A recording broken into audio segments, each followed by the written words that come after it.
Hello? Oh. Okay. Hi! Hello, everybody! Welcome to today's stream! How are we doing today? Are we doing good? Did you drink your water? Did you eat today? Did you get enough sleep? How are you feeling? Hello, you popped up on my recommended. Hello!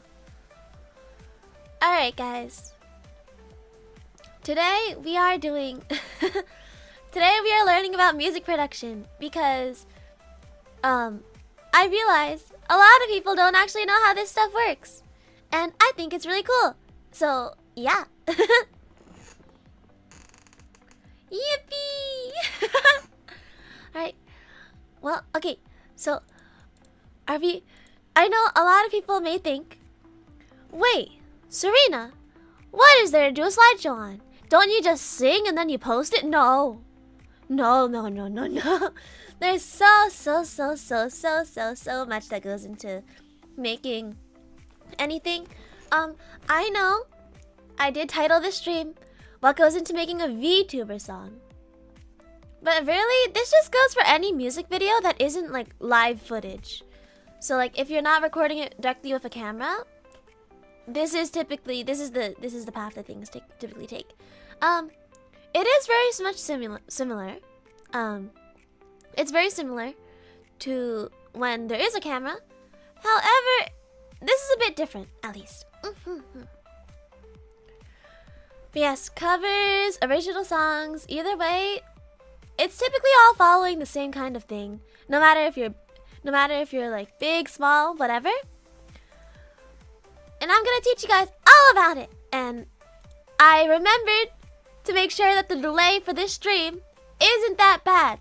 So, while we're on a slide, if you have any questions, you can type them in chat and I'll read it and I'll answer your questions. Yeah! Without further ado, shall we get started?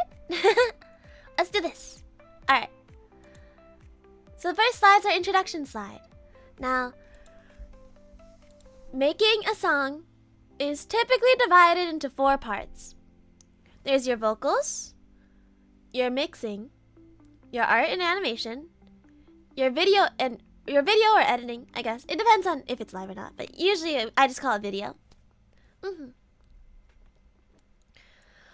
Ignore the Avatar reference I had to. But what kind of mic is good for recording? Typically the best you can get is an XLR. There are 4 different types of microphones. Or 4? Well, I'll just keep it to 3 for now, just because it's easier. Actually no, there's 4. So there's your built-in microphones that are in your devices, typically. Those are usually like your phone microphone that lets you hear, like that lets you call, or your laptop, same thing. And then there is your headphone microphone. This is your microphone on your earbuds or your headphones, your headset. Also very poor quality. Those 2 are very bad quality. You do not want to be recording things with that. To start out, maybe. But if you want to do really good quality things, you should at least have this next one, which is a USB mic. A microphone that connects by USB. You plug it into USB to your computer, and then it'll have... USB quality is still... It's still kind of bad, but it's tolerable for a lot of things. It really depends on the kind of microphone, or the actual, like, model of the microphone you're using. And then, last but not least, always good, XLR mic. That usually requires you to plug it into an audio box first, and into a computer.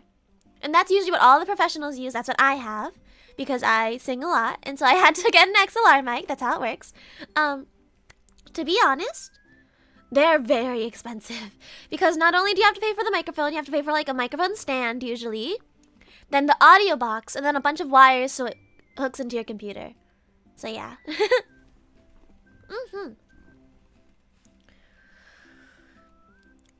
Is that the one that needs a DAC? You typically, well, you need yeah, you just need like an audio box for like it to plug in, and then you need when you're recording into your computer, you always need a DAW, which is a digital audio workspace. So something you record into. Can't you have your dad hold the mic for you? Dad might move his arm and then it'll pick up on the mic. But it sounds like it's worth the price, right? It is. It very much is. It gives you studio quality every time. But yes, anyways, introduction. Long ago, the 4 stages of mixing was any... oh, wait. I don't know why I wrote mixing there, but long ago, the 4 stages of covers was all any fangirl ever knew. But everything changed once the art of original songs broke into the cover artist world, thus creating the 5th stage and starting it all. Composition. Today, we will talk about both covers and original songs, so that you know what exactly happens behind the stage. What happens behind the scenes? What app do you use to record? A lot of people use different things. I personally use Audacity just because it's free and I'm familiar with it. Other people may use Reaper. I've seen people use Adobe Audition. I've seen lots of people use different things. Thought you were going for an Avatar reference. It was. It is. Look at it. Long ago, the 4 stages of mixing. I had to, okay? I was making this slideshow at like 3 a.m., guys. I'm sorry. Do you use FL? I do not. FL is typically more for, FL Studio is usually for mixing more, but I personally don't have it because I'm poor. But for when I mix, eventually I do want to buy certain mixing softwares, which I will get into on the mixing side. Alright, but yeah, let's, there it is, my sides. Okay, let's move on to the composition. This is composition. I'm gonna be honest, I don't know why I made a title side for this one only. I thought I'd talk a bit more about it, but I didn't. So composition. So your composition typically comes in a few stages, although everyone does it differently. Everyone does it differently. If you're composing yourself, you already know this. But if you're commissioning a composer, which I did with my original song Lost in Time, you're typically going to find certain, you're going to find a lot of different stages. First off, you have your top line, which is your vocals. So like, what are your vocals singing? That's what a top line is. That's also what I usually call the melody in my, at least when I'm talking about things, because I don't typically work with instrumentals. But if you're working with a composer, they will say top line. That's your main line of vocals. This is your vocals and your lyrics. So when you hear in my song, when you hear I lost myself, lost track of time, that's the top line. That's the main vocal line. Now the top line, you work on that in 2 phases too. You have your lyrics and your actual melody for your vocals, what notes you hit. And so the melody line is the na na na na na na na na, and then the lyrics are I've lost myself, lost track of time, yada yada yada, whatever I say, you know. And I actually made the top line myself for my cover, my original song. And so that's that. But yeah, I did my top line myself. Some composers do. If you don't do that, they will just include a top line in their actual package for when you commission them. And so, but for me, I wanted to make mine myself, and so I did. Then there's also, I didn't write this on here, there's also harmonies. Harmonies are like the vocal layers that go next to the melody line, the main top line, so that you have a bit more depth to what it sounds like. So like for, so keep up with the words, notes, and rhythm of the melody? Yeah, basically, for most of it. I didn't do the chorus myself. I had an alternate one, but it sounded a little too similar to another song, so we had to change it. Hold on, let me see if I can pull up, actually for reference. But for Lost in Time, for example, the melody line, or the main line, the top line, was I lost myself, lost track of time. But for the harmonies, I had a high and a low. The high one went something like, I forget how it went actually. It went something like, I lost myself, lost track of time. It was really high, yeah. And so you add lots of different layers to it, so it adds depth. Or that's the top line or the vocals. That's only a little bit. That's scratching the surface. That's the part I'm most familiar with. But, we'll see. The next part is the instrumentals and the chords. So you have to sing that part 3 times and combine them together. Yeah, basically.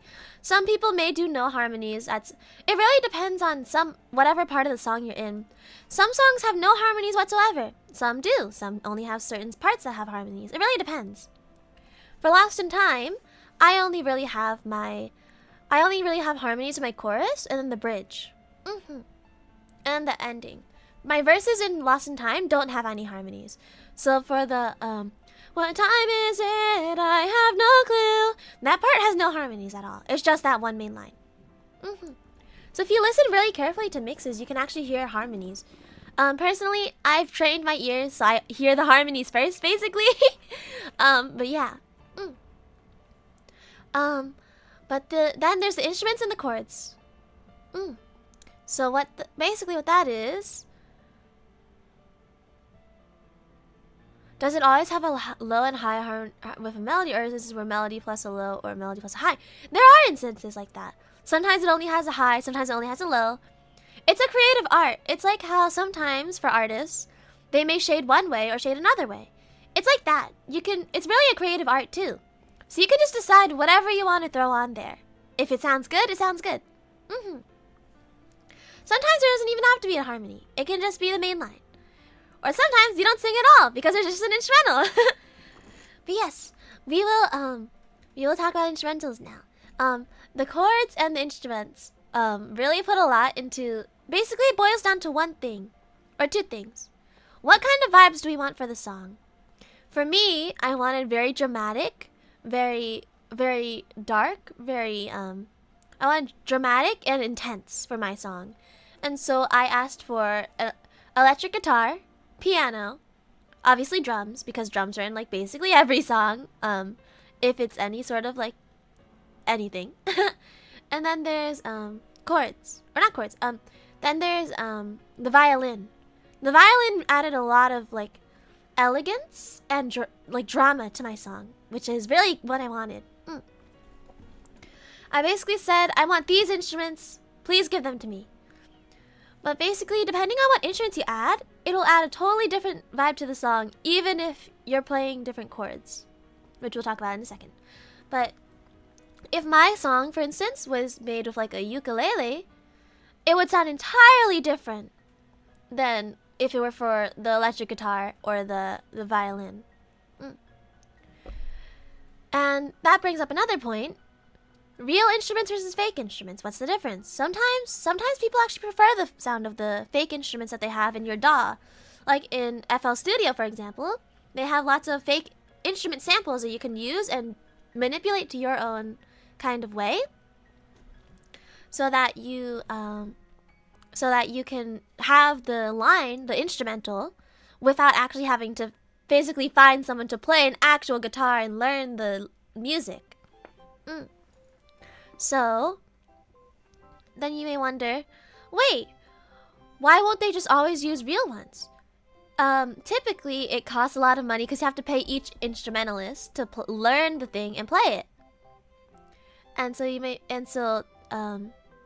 is fake instruments noticeable in songs? Sometimes, to some people it is, to some people it isn't. It really depends. It really depends on the person. Sometimes there are really realistic sounding ones. But all of the instruments, at least unless someone didn't tell me something in my original song, are all fake. They're all artificial. But yes, Aaliyah, that is a very good point. Or Elia, that is a very, very good point. Gold star for you. Sometimes there's also songs that use both fake and real. Sometimes if you have a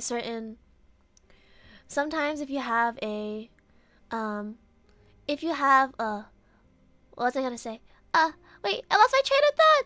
Oh, if you have a specific instrument that you want to be your lead instrument in that song, you typically want sometimes people will have all the rest of them be fake and that one be real to be the really big star of the show. There are a lot of songs that mixes both fake and real instruments. You may know, I'm pretty sure all of you know by now, but at the end of the week, because it's on several people's schedules, including mine, at the end of the week, we're going to be dropping a full gen original song. And in that original song, which by the way, I had a hand in helping organize that on our end, that one of our instruments is a real instrument. All of them are fake except for the guitar. The electric guitar in that song is real. We actually got sent by our composer, we got sent the actual photo of the actual guitar that the person was going to play. And it was a 10-string guitar or something like that. It was crazy. But yes, I personally prefer real instruments. I'll always prefer real instruments. There's something that computers, like artificially, you can't replicate. There's like this feeling into the playing that you can't really replicate otherwise. 10 strings, yes. I think it was 10 strings anyway. It was something crazy like that. But yeah, at some point in the long future, I'm going to redo Lost in Time and I'm gonna get people to do real instruments. We're gonna actually play with real instruments. It's gonna be great. But yes, I always prefer real instruments over fake. But fake instruments can be really good too. It really depends. There are some songs that have fake instruments that are really, really good. You can't even tell. Like, there's probably a lot of songs in my playlist that have fake ones. And then we have chords. The chords and chord progression. This is all music theory stuff. This is a lot. There's a long explanation. But basically, a chord is 3 or more notes that you play together to create a tone. Does that mean you need sheet music created then if you require someone to play it? It really depends on the person who's playing it. Some people prefer and can't some people prefer to learn it by ear. So they'll listen to an artificial one that you made and then learn it like that. Because some musicians these days don't actually know how to read sheet music, believe it or not. And so sometimes they prefer to learn it by ear. Other times they may say, I need the sheet music for this. I really need the sheet music for this. And they may need it. Real instruments not only have a more organic sound, but are easier to manipulate and play a feeling. Exactly. You can only do so much. How much music theory did you study prior to your debut? Well, I've always been involved in choir and orchestra and theater. And so I've always kind of had a lot of music knowledge. The schools that I particularly went to had a large music and arts department. And so, naturally, they were very good. They taught us not just what we needed to know, but what would help us a lot in understanding. And so I've known at least very basic music theory for a very long time. I did take a music theory class eventually in high school, and it's just very helpful to know music theory when you're trying to get things to happen. Isn't that the traditional way to play instruments too, especially ones like the fiddle? Yes! Typically you just do it by ear, but some people do it by sheet music, and it's okay. Either way, it's fine. Yeah, it just really depends on what your composer's willing to do and what your instrumentalist is wanting to do. What did you play in orchestra? I played violin. I played violin. Yes. Chords are basically just a series of notes played together, and in a bunch of different chords together creates your song. It's basically like it's basically just the kind of a chord progression will set the tone for your song as well, not just the instruments, because you can play anything on an instrument. You can generally get the tone of happy or sad. Does that mean you'll play the violin yourself? No. I'm not very good. I quit violin a while ago. I didn't continue it. I dropped it at some point because I was too lazy to practice consistently, and so I never got good. While sheet music has set standard for music reading, I think there's even more. Yes. A song can play in major key but also have sad lyrics. Exactly. That's where Vocaloid happens, where they have a really happy tune, but then the lyrics are really sad. That's why a lot of people may think That's why a lot of people didn't really realize how sad my song was right away when they because a lot of people, when I was watching the reactions to my song, a lot of people like, whoa, this is epic, this is sick, and then they realize, wait a second, this is really sad. Did you actually drop your violin? Oh, I have a story about that actually, if you don't mind. I was at an after-school rehearsal for violin in middle school. Middle school, by the way. And in my middle school, we didn't actually meet every day after school. We'd practice once. We practiced like once a week, and then after school once per month. And what would happen was we rehearsed in the cafeteria because we didn't have many good places to actually do our stuff. We didn't have a proper auditorium in my middle school. And so what would happen is sometimes, since we practiced right after school, the floors would be freshly mopped or not cleaned yet. And so I remember I was walking up to my conductor to have my violin tuned because the strings sometimes get a little wacky and so you have to fix them. But yeah, I went up to go get my violin tuned and I slipped on some grease. And I fell full slow-mo backwards onto the floor, and my violin crashed into the ground and made a huge sound, and everyone went quiet. No one knew what happened. And I'm a very clumsy person, so I was very used to falling. I just got up, I checked my violin, and I looked on the back of it, and the neck of it had a huge crack in the bottom. And I gave it to my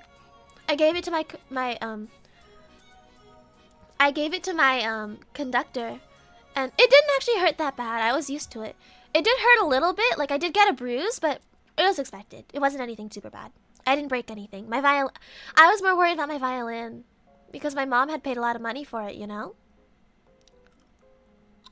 But my conductor, see, I didn't know that the school could have gotten sued for it. She didn't rent it. No, we didn't like rentals. I wanted my own because then I could keep it after. And plus, I wanted a blue violin. Mine was blue. Yeah, I got a blue violin instead of the traditional color. But my conductor, I originally just walked up casually after this. I walked up casually because I was used to falling. You know, I didn't really have much reaction. I just walked up to her and I said, "Hi, I'm here to tune my violin." And she was like, "Oh, are you okay?" She's like, "Are you okay?" And I was like, "Yes, I'm okay. I just like I hurt my thigh, like the side of my thigh a little bit because I fell. Because you learn in theater that you're supposed to, when you fall, you lean onto one side for a safer fall. But yeah, I was like, my side hurts a little bit, but I'm fine." And she was like, and she turned over my violin. I was like, "Yeah, there's a little crack there." And she was like, "You can't play this." And I was like, "Oh," because the crack, it didn't go like all the way through. It was deep, but it wasn't super deep. But I guess she was like, "It's gonna break if you try and play this." And I said, "Oh, okay." And so, that was when I broke my first that's when I broke a violin. I had to sit out of that rehearsal because I wasn't able to play. And I remember I was way more concerned about my violin because it was broken and it's really expensive. They're very hard to make. And so, when the principal of the school came up to me and asked me, he was like, "Are you okay? Are you hurt? What happened?" And I basically said, "No, I'm fine." I didn't realize they were scared that my mom was going to sue the school because I got hurt and we broke my violin. But I was just like, I'm okay. I'm okay. I'm just worried about my violin. It's broken." And they said, like, "We will refund." They basically said, "We will refund. You will pay for your new violin." And so yeah, that was how I got my second violin.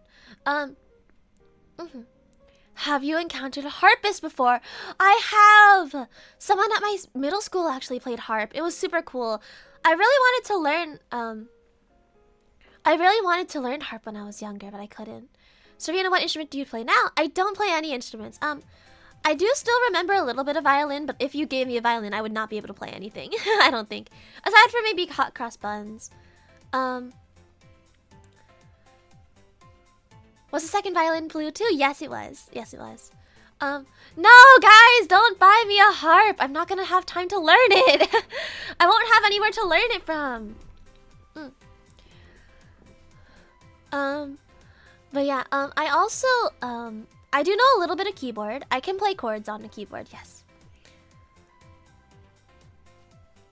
No, don't buy me a harp, guys. I'm not gonna play it. It's not gonna do, guys. It's not gonna have anything in any, like nothing's gonna happen with it.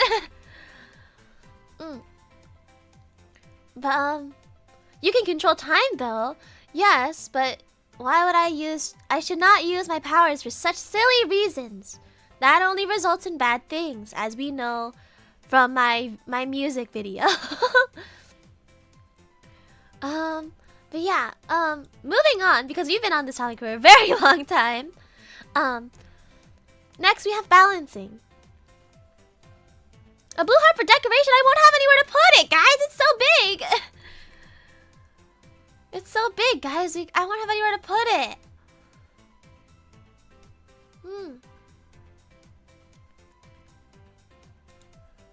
But yeah, how about a lute? No, guys, I'm not learning any instruments. If anything, guys, whatever your donations may go to, it will probably be whatever I deem fit at the time. I'm a very specifically odd person where if someone asks me to do something, I cannot do it, but I need to come up with it on my own. Have you heard of an ocarina? I have. I don't know how to play it. It's really cool though. I really adore people who play the ocarina. I do play the kazoo. I am learning how to play the automaton. I do have one actually on my desk. Hold on, let me see if hold on, I want to see if my microphone will pick this up. If I have a... Oh, that's high.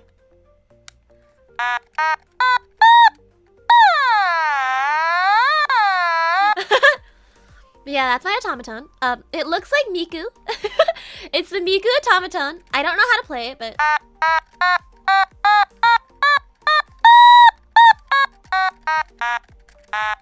Yeah. I don't know how to play it yet. I do want to learn eventually. But yes. Why do you have a random automaton lying around? It's just on my desk. I don't know. But yeah, anyways. We can talk about instruments a whole other day. But for now, balancing. Balancing is basically when you take all of your instruments, all of your tracks that you put in, which are usually a lot of tracks, and you basically just make sure that they sound correct.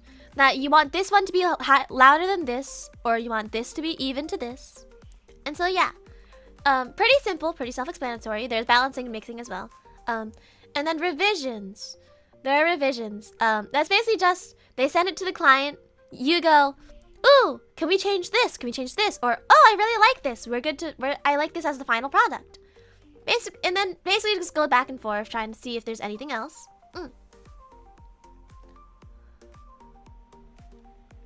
And then, this is not really exactly composition, but sometimes if you're doing a cover, but you may want to get an original instrumental instead, sometimes you go through this process too. You don't really go through the top line, but you kind of send them the original song and say, I want this, but I want my own original, or I want my own instrumental for it. And they go, okay, and they just make it.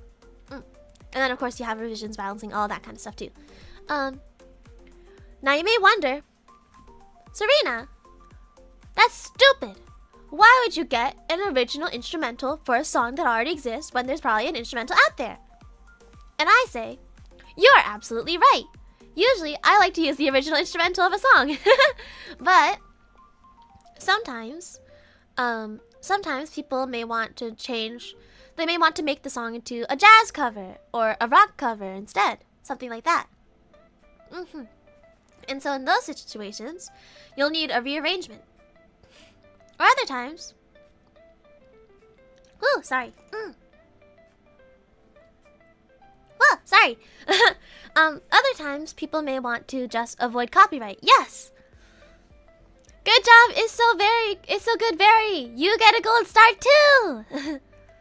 There are rights issues, yes. That's why some people may get original instrumentals instead, because that way they can avoid copyright. Because, a lot of covers, even though you may do your own vocals, sometimes you still may get copyrighted for stealing people's work. And so people will do original instrumentals to basically avoid detection. How does one get a gold star? They get something right before I say it.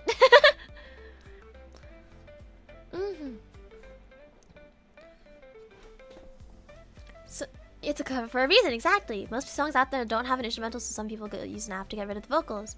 Yeah, exactly.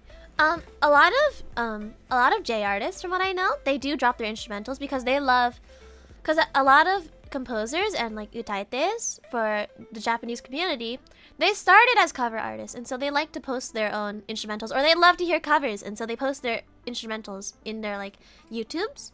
I really love those people. I know Otto does that. Deco27 does that. Tuyu back when they existed did that. Lots of them do that. They do they send the off vocals. But yes, that is composition.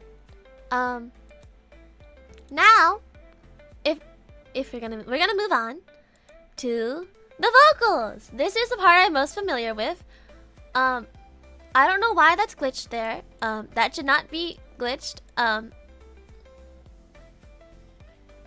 Yeah, I don't know why that's glitched. Hold on, that's an OBS issue, I think. Cause that's not my thing. But yes, vocals. Recording for some people can take a really long time or a really short time. It really depends. Is there a difference between off vocals and instrumentals? Yes! Amazing question. Yes, there is. Some people will mix them up, and so sometimes you have to check both. But typically, an off vocal is just the regular song, but without the vocal track. An instrumental is typically, sometimes when you look up instrumental, they'll have like a violin or another instrument in place of the vocal track. Sometimes people use instrumental for off vocal. So typically when you're looking for a track or an off vocal track, you want to look for both. And also karaoke track is the same thing, except it'll have everything but the main line of vocals. It'll have the harmonies or the background vocals. But now you know. Okay, recording for some can be short or long and tedious for others. It really depends on the person you are, how perfectionist you are, how well you know the song, all that good stuff. It's basically just how well you can get it in a take. For me, typically, I listen to the songs that I record very often, and I'm very used to getting things in, having to get things like live in one take, and so I typically don't record for very long. Maybe at most with all of the layers, maybe an hour for some songs, but for other songs when they're very hard, it takes me a really long time. Because sometimes there are songs where you can't just listen to it and know it. Sometimes there are songs where you really have to practice them. Those are typically the ones that take me a long, long time. Typically, if you record in a studio, you'll have an audio engineer there to check your takes and judge the quality for you, and basically say, hey, can we redo this but maybe higher or lower? I record from home, so I have to go through my takes myself and basically go, oh, I should try singing this softer or higher or lower or anything like that. Or I'll have to stop and play my own recording so I can record things like that. Sometimes you may be asked to record harmonies from your audio engineer or doubles, or just anything to add depth for your song. Harmonies are, I explained this earlier, but it's basically another line in your vocals to add more depth. It's another note. So, for example, I'll add another example. Melty Land Nightmare. I had Itagatte shimau na fukushin no starry night. And then, there's also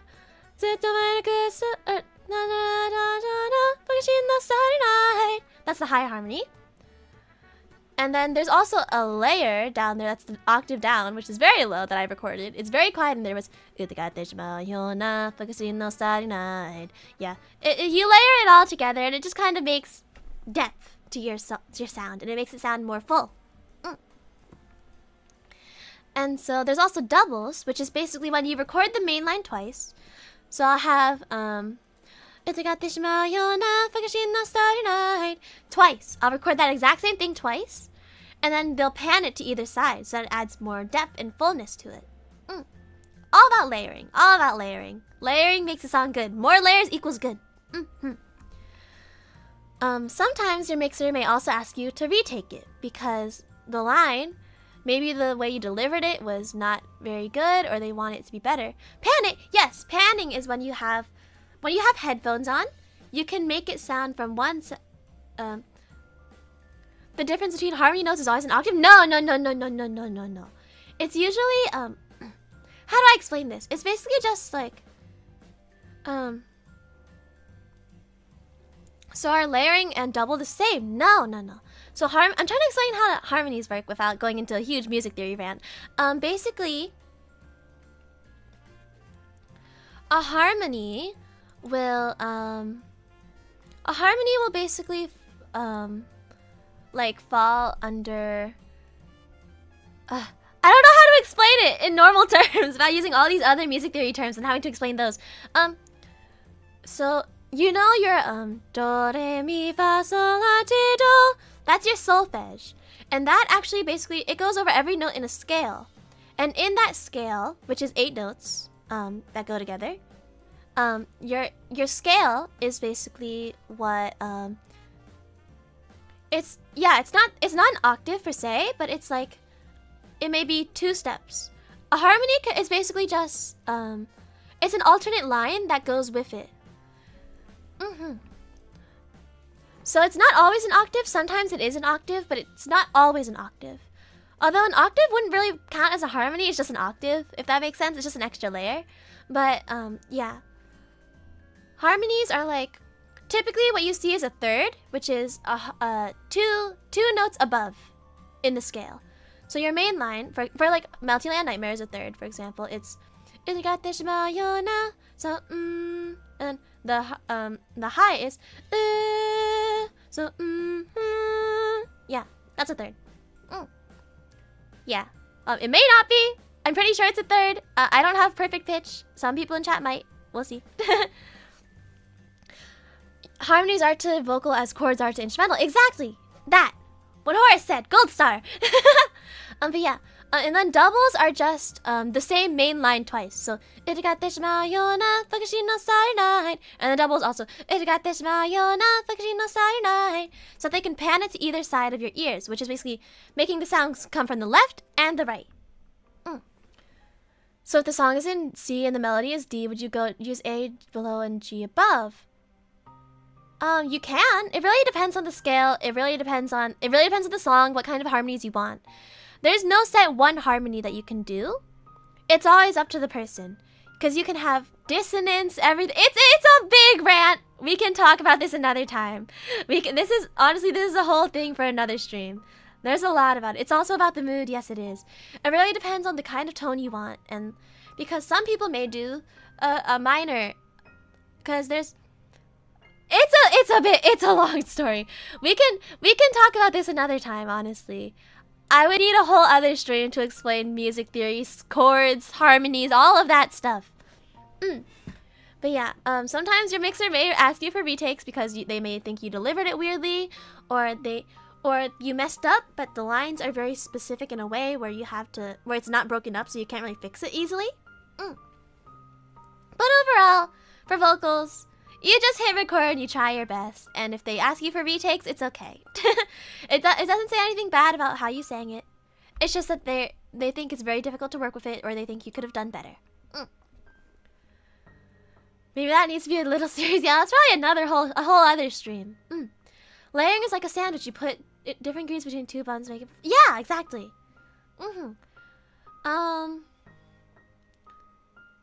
trying to think of a good metaphor. Your main line is your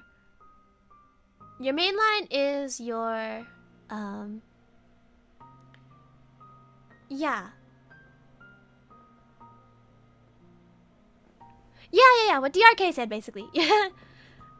Your music tutor teaches you about harmonies? Oh my gosh, guys, no. I can only go so much into harmonies. But I did learn about like what to call each ones in music theory. There's your major third, your minor third, your perfect fifths, your perfect fourths. It's a lot of things. Music equals food, kind of. That might be why I'm such a foodie. Harmony theory is completely subjective, exactly. The way you determine chords and chord progression is completely up to you, although there are progressions to follow depending on the genre, exactly. Chords will typically depend on the genre, but also completely up to you. I was waiting for Tempo to say something. I was like, Tempo knows a lot more about music theory than I do. And this wasn't even supposed to be about music theory, chat. This is supposed to be about music production. Yeah, there are basically no rules. Alright, I'm gonna move on because, oh my gosh. The more we talk about music theory, the longer this stream's gonna be. And we're already almost at an hour. Yeah, Tempo knows jazz, so Tempo knows a lot about crazy music theory. Anyways, mixing. You may wonder, Serena, what is mixing? I thought my Oshi just sang into the mic and that was it. Are you rushing or dragging? A little bit of both. Serena, what is mixing? Mixing is basically when you edit the vocals to sound more intact. Hold on. I'm going to turn on my fan because it is so hot. I'm getting passionate and so it's hot. It's very hot. I'm sorry. Okay. Anyways, guys. Okay. Mixing. So mixing is basically, so no matter how perfect your pitch is, or no matter how good at timing you are, and no matter how good you are at counting your beats, you will always be a little bit off. That's how humans are. Nobody is perfect. I'm not perfect. I need mixing sometimes too. Some people may need it more than others. Some people have more experience than others. Some people have different backgrounds, and that's okay. It doesn't make them a bad singer if they need mixing. That just means that they want it to sound cleaner. And so, mixing is basically it basically makes everything sound cohesive together. Like, for example, you may, actually, I can pull up an example of this. Hold on, let me pull up my, let me pull up Melty Land Nightmare. We might get copyrighted for this, but it's okay. Oh. Windows sounds, wait! Actually, no, wait, I can just do Lost in Time, and then I won't get copyrighted in time.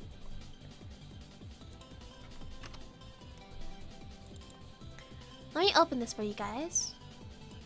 And then six. Alright, so. Oh my god, this is so disorganized. Wait, hold on. Okay. Let me mute my BGM, turn on my desktop audio so you guys can hear this. Actually, wait, hold on. Let me listen to this first to make sure I know what I'm showing you guys. Hold on.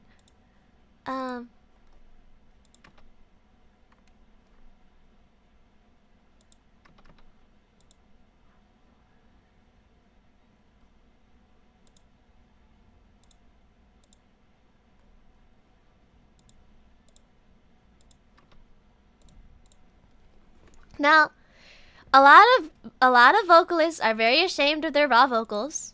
Admittedly, mine aren't that good. I'm not very used. I don't sing the whatever genre Lost in Time counts as very often. But this is without any mixing at all. These are my absolutely completely raw vocals, no tuning, no timing, no nothing. What time is it? I've got no clue. I know exactly how and what to do. It's all monotony, lost on a TV screen, lost in an endless dream, lost in a torn up scene. It's off time, it's not perfectly pitched, it's off balance. What kind of hell did I put myself in? These are my harmonies, they're not very good. They were cleaned up. And so then with tuning and timing, with tuning and timing, this is how it ended up sounding after.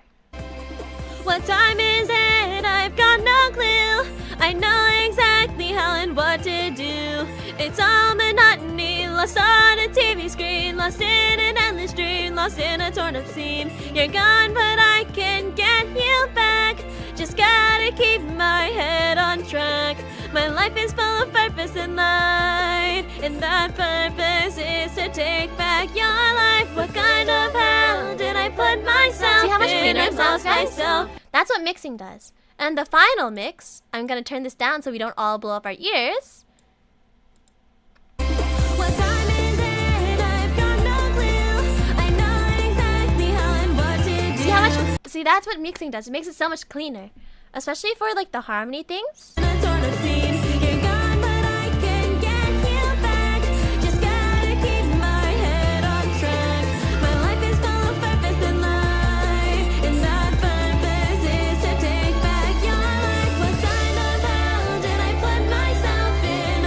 But yeah, so that's basically how mixing happens.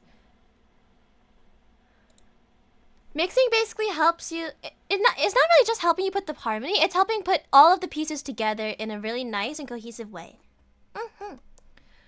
So yeah, that's how that works. And basically there's different phases to mixing.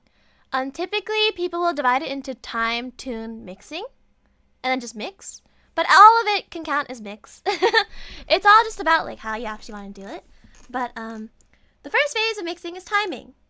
You may be the most perfect person in the world. You may know how to count your beats very, very well. But your timing will always be a little bit off. Especially if you're doing a cover, you may want to line it up correctly.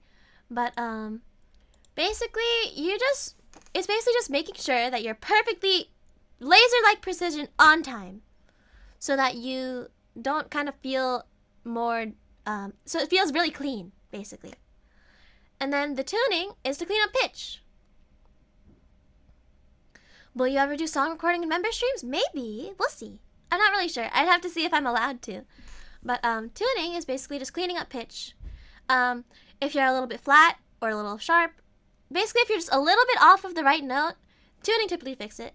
Sometimes if you're a lot off of it, it can fix it sometimes. Really depends on the person as well, the skill and the actual platform that you're using.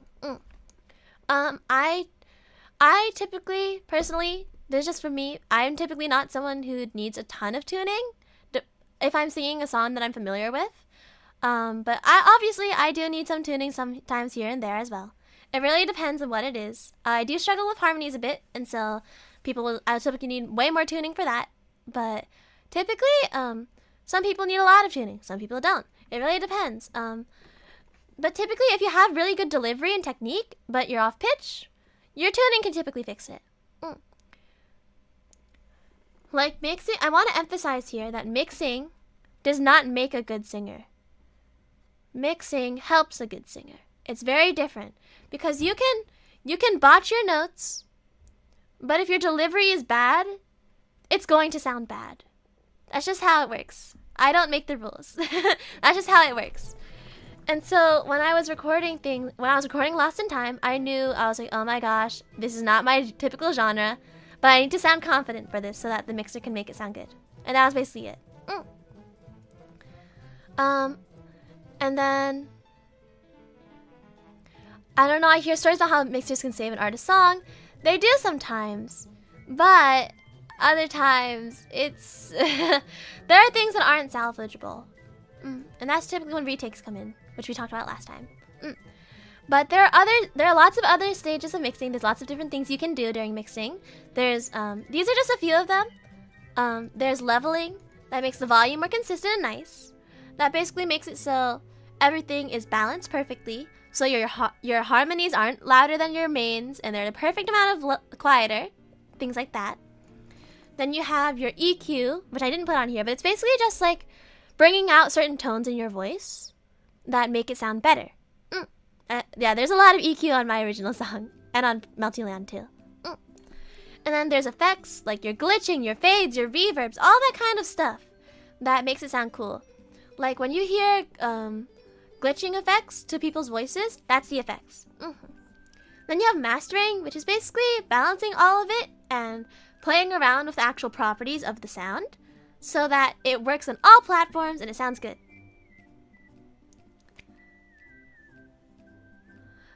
My league brain thinks EQ is some sort of ability combo. No, I get that too, yeah. My brain typically goes to both, don't worry. But yes, that's mastering. And mixing is a very big process.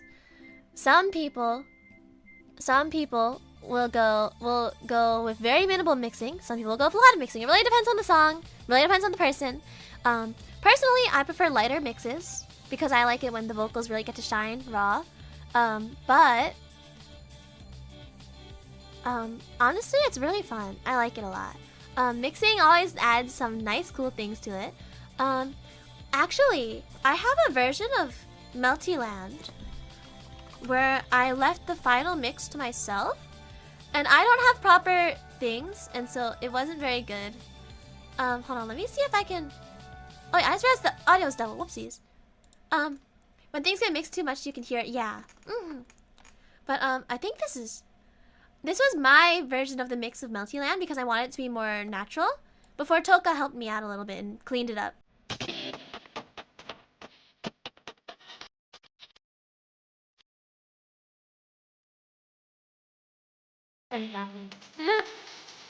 It depends on the time. Yeah.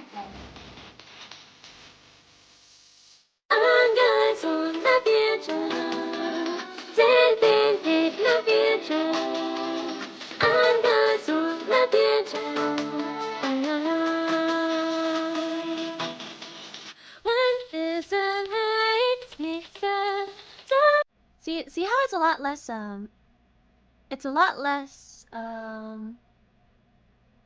clean, I guess? It's a lot less polished versus the version that Toka made for me.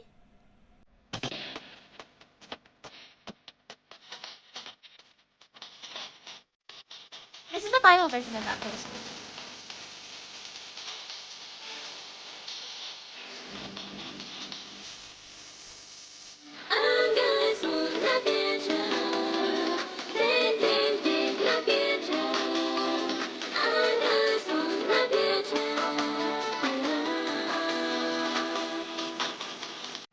So yeah, that's the difference between lots of mixing and no mixing. But yeah, a lot of the time it'll really depend on the person and the kind of song that you have. There's some songs, like for Lost in Time, I knew I wanted heavy mixing for that one. But for Melty Land, I kind of wanted less process sound because the original of it had so much process sound, and I really wanted my emotions to shine through. And it still did, but yeah. I can hear the harmonies more in the final version, yeah. They balanced it a lot better. But, anyways, that's mixing. That's the whole thing. I can go on and on about mixing and my experiences with mixing some people. But really, it's just all about what kind of sound you want, the skills of the vocalist, what exactly you're trying to achieve. And that's about it on the audio side of things. Is lo-fi low mixing? I don't really know. It's not really... Specific genres don't really have... Specific genres aren't typically low mixing or high mixing. It's really up to the person. Like, I can't really say this that follows these specific rules unless it's about music theory. But not even music theory is not really a specific set of rules. Like, I can't say, oh, rock has lots of mixing, this has lots of mixing, this doesn't. Because it's all up... It's a creative art. Asking that is basically like saying, hey, if I draw a person, do I have to cell shade or do I have to render? It's all different. It's basically saying like, it's all about, yeah, they're all guidelines. Lo-fi is just a filter, kind of. Never did mixing, it's infuriating. Some people may enjoy it. I find it infuriating. I don't have very much patience, and so mixing is very difficult. It's very tedious. But yeah, you can't really say this specific genre doesn't have this specific genre has this. They're more like guidelines. There's no set rules. It's always up to the actual person who's making it. Imagine not liking mixing. Look, man, I just went on a whole rant. But if you're really, basically, if you're working with singers who know what they're doing, typically mixing is a lot easier than ones that are more inexperienced, because you want to make it sound really clean. But of course, everyone starts somewhere, and everything. But yeah, mixing is typically a very long and tedious job. Some people get really used to it, and they're really good at it, and so they can do it really, really fast and really, really well. But other people may take their time with it because they really want to make sure it's clean. It really depends on the type of person you are, how much experience you have, everything. But mixing has a lot of stages to it, and so typically, especially with songs in particular, because mixing for regular speaking is a lot less tedious because you don't have to tune or time, which is typically the that's typically the least fun part, because you have to listen to it so many times, versus leveling and all that. It's a lot easier. But yeah, I typically don't enjoy mixing, or if I do mix my own stuff, I typically just prep it. I typically just prep my lines so make it easier for my mixer rather than actually mixing. But I do want to eventually get into more mixing once I get the proper software, which I did say I was going to talk about mixing software here. I will. Typically, people use all kinds of softwares. This is just what I'm familiar with. Typically, the people I know use Audacity for recording and timing, because Audacity is really good at timing. Not really good for much else. But then they use Melodyne. Melodyne, Melodyne.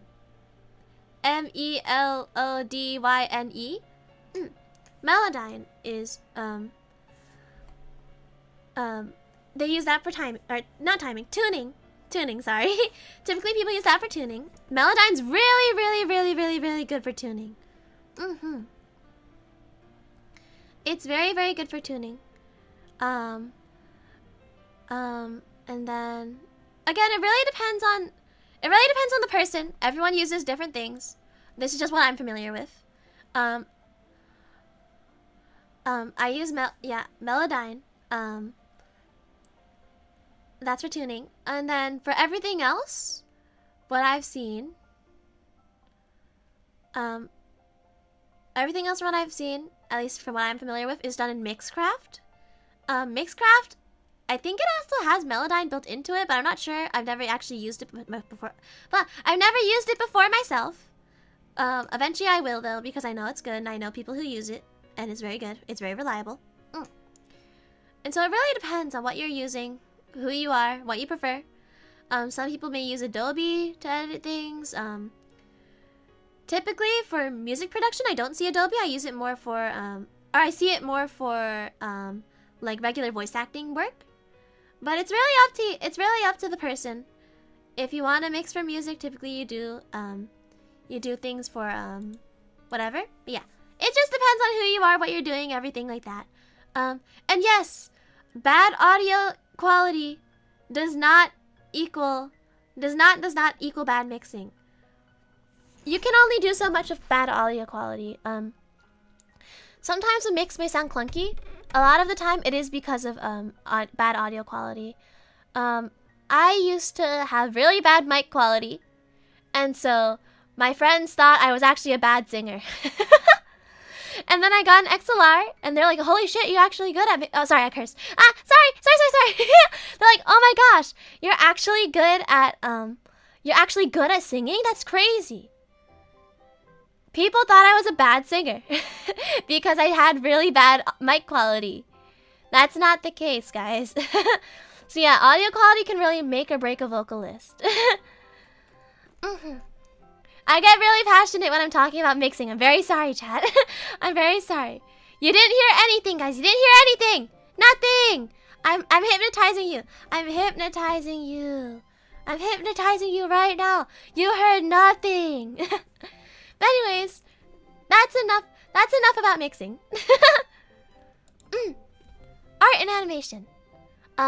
This is starting to get into the visual side of things. I don't know much about this, admittedly. I only know so much because I don't really draw. I don't really edit. Okay, I can do video edit a little bit, but I don't really do all the complicated things.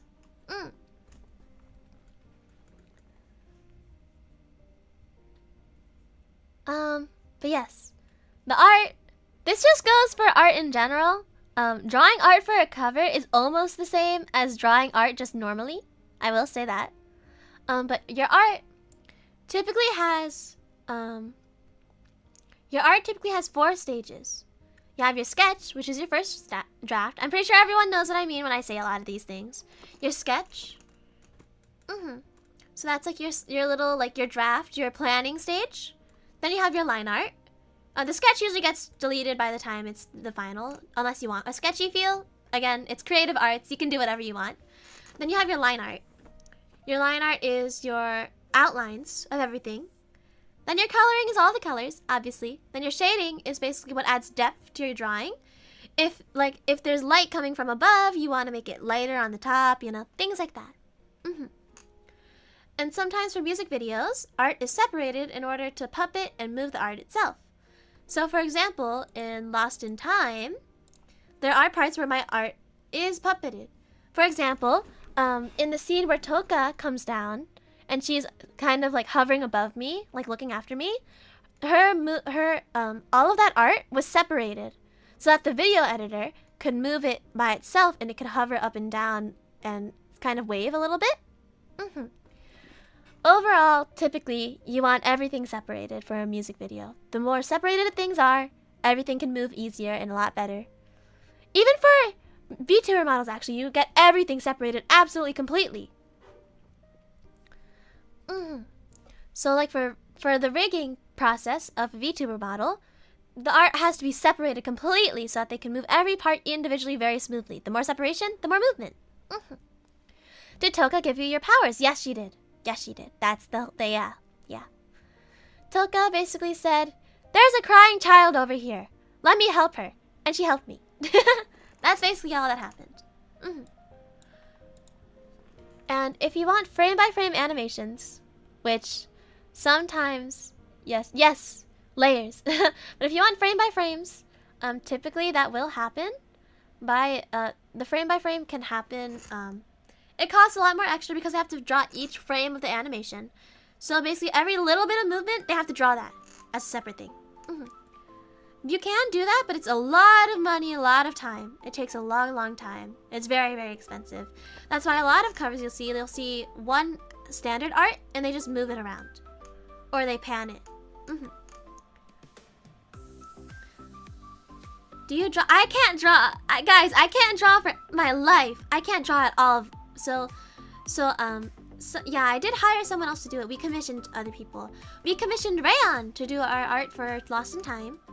And we commissioned Hitorin for our video.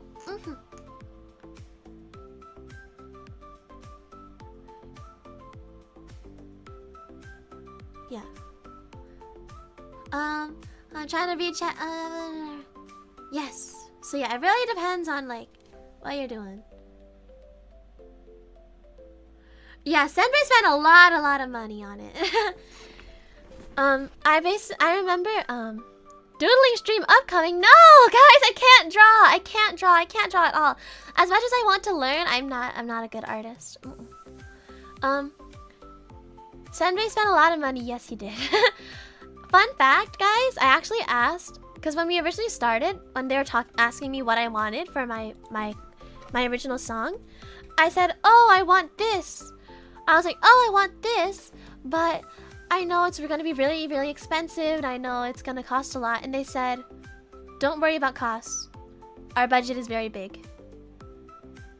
I haven't tried asking them how much it costs since. I'm pretty sure they will say no because they don't want me to feel bad that we spent so much money. So I don't know how much it costs. I can only really guess based off of what they said or what the artists and the videos and everyone's website say. But I'm not going to ask them how much it cost. Nor do I, honestly at this point, I don't know if I want to know. But yeah, typically the more expensive parts of a music video are the art in the video. But yeah, that's art and animation. There's a lot that goes into it. I'm sure there are lots of other artists that may be, oh, what is this?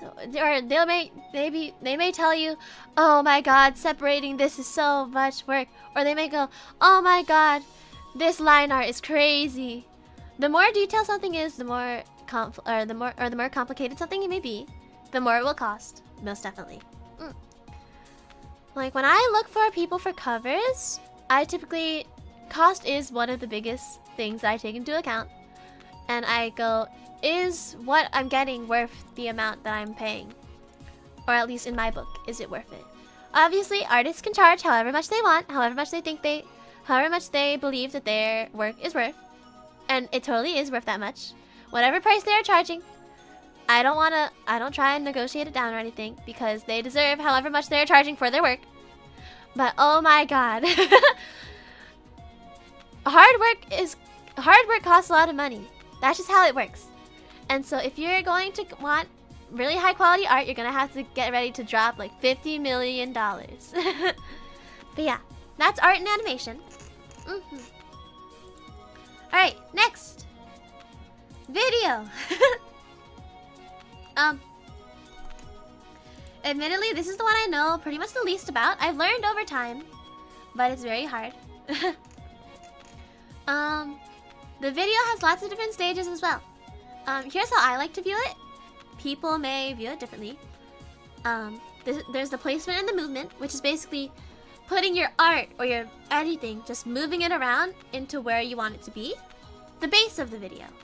Nothing fancy, just whatever assets you have, putting it in place and moving it across the screen in time. Then you have your effects. This is your shading filters, your lighting, your cherry blossoms flying across the screen, anything like that, basically. All of your effects or your filters that you want to put on there. A lot of cover videos that you may see, like for example, Beyond the Way by Giga, that song has a lot of effects. You can see it in the art and on the everything. It basically, effects typically make it seem a lot more cohesive, all of the visuals. So like, some of the colors may pop out a little too much without a filter. And so you add a filter over it and it feels more cohesive as a whole. It feels more together. And then, you have typography and lyrics. You basically just put all the words all over the place. You make it move, you make it look nice. You slide it all over. The typography for Lost in Time, for example, there was a lot of effects so that it looked like it was like loading onto the screen almost, or that it was like flying across sometimes. Like sometimes it would like come across the screen, or it may spiral out of a specific part. That's typography. Typography is basically the animation of words. In some complex situations, the artist and the video editor may communicate with each other to make some crazy movements or effects happen. And all of this is about teamwork. Sometimes the video editor may also ask for an a cappella version of the song if they want to add an audio wave, which is basically like the little bouncing, you know. Sometimes when you watch like a Nightcore video, for example, they may have like audio waves of like this music. You'll see them. But yeah, there are a lot of crazy things that can happen if everyone is in contact with each other. If they go, oh, I'm going to separate it like this so you can wave this way from the artist and the video editor. The video editor go, okay, I'll do that. And then suddenly you have a really, really cool puppeted art moment. Or like if there's... Do you get involved with this storyboard process? I did. If you look at the credits on Lost in Time, I actually did a lot of stuff. I actually did a lot of things for Lost in Time, actually. I wrote all of the lore. I did the storyboard. I did so much stuff. Not because we couldn't really get anyone else to do it, but because I wanted to do it. Because I was very particular. I really wanted my original song to be good. But if you read the credits in the description of Lost in Time, you'll see Kagami Furi did the composition, chorus, top line, and tuning. then the mix will be, the mix was done by Tomoya, the art was done by Rayon, the video was done by Hitorin, and the vocals, storyboard, lyrics, top line, harmonies, and timing were all done by me. Will there be retcons going forward? No. I'm a good writer, guys. I work with what I got. If it's already public, I'm working with it, guys. Nothing's gonna be retconned. There may be more revealed about it. There may be things that may not be necessarily real, or maybe some sort of ploy or fake guys. But my lore is very long because I'm a writer and I wrote a lot of lore. And so I'm probably not going to retcon anything. But the more outfits I get, guys, the more lore you will get. But yeah.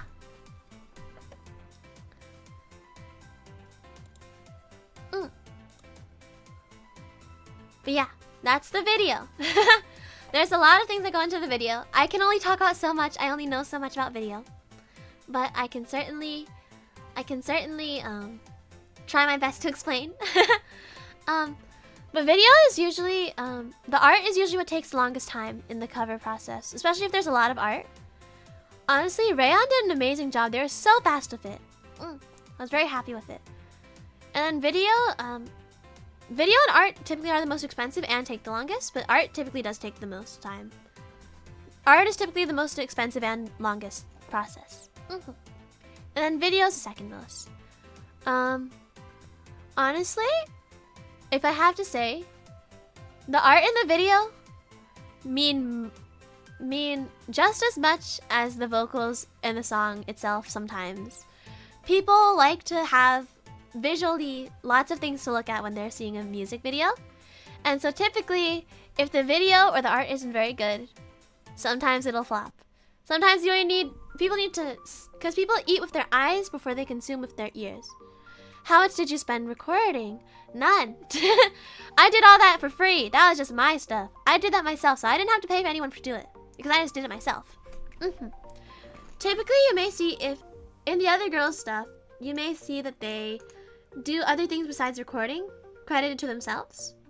Like if they have anything but vocals there, it's typically because they either wanted to do it themselves because they don't trust other people to do it, or they wanted to save money, which is fair. I like saving money too. But yeah, that's the video.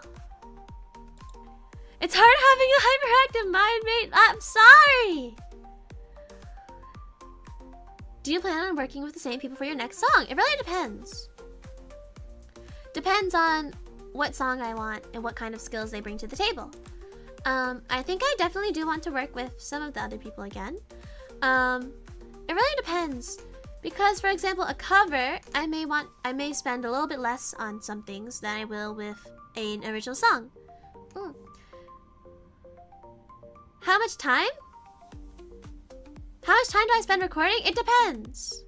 It depends on the song. Do you plan on working with a horror artist? No. I'm not a big horror person. I'm sorry. If you want horror things, you'll have to go to Rena, Lemmy, or mainly Rena. Although Lemmy does like horror too sometimes. Yeah, the other girls are much bigger horror fans than I am. I'm sorry. I'm not a big horror person at all. I do like Halloween though. I do want to do cover on Halloween. We'll see. But typically I do more spooky than actual horror. But yeah, I do want to do a cover for Halloween. We haven't started on it yet. Nothing's confirmed. But I do want to do something for Halloween. I usually do like to do stuff for Halloween. Halloween's my favorite holiday. Is all of the lore of SVP connected? Yes, it is. Not gonna lie, I think we should have emphasized the actual SVP lore more in our promotion. I can talk about it right now, actually. Well, actually, oh no, I'll finish the slideshow and then I'll talk about it. I'll come back to this. I'll come back to it. But yes. Is Token the center of everything? No. No, she's not. We'll talk about the lore later, guys. We'll talk about the lore later. But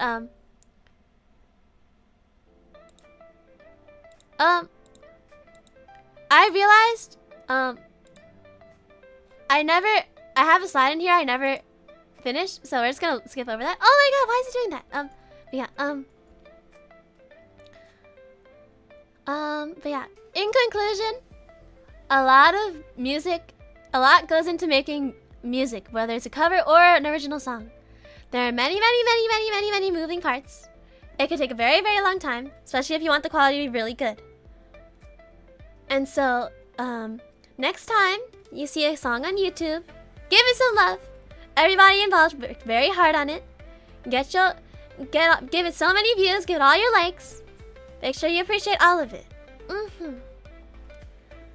And that's basically the end of the slideshow. Not gonna lie, I planned for it to go a little longer. But it's fine, because we can just come over here. Oh, wait. There you go. And now, we can talk about all of the lore, guys. Hello. If you still have any questions, you can say them. I'm focusing purely on chat now.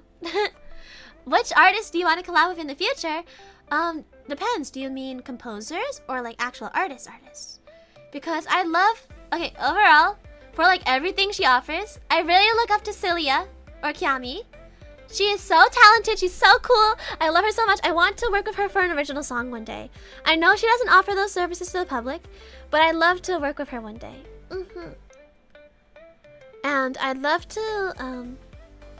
very love to work with her, whether for art or maybe for an Alpha 2.0 rig, although I really love Teru. It really depends. I also really want to work with her for I'd love to do an original song with her. Honestly, an original song by the one who an original song with her would be like a dream come true. I really want to work with Cilia. I'd also love to work with Kira in terms of composition. Honestly, I don't really look for specific artists or video editors. I typically do pay more attention to composers, and so that's just kind of the people that I want to work with.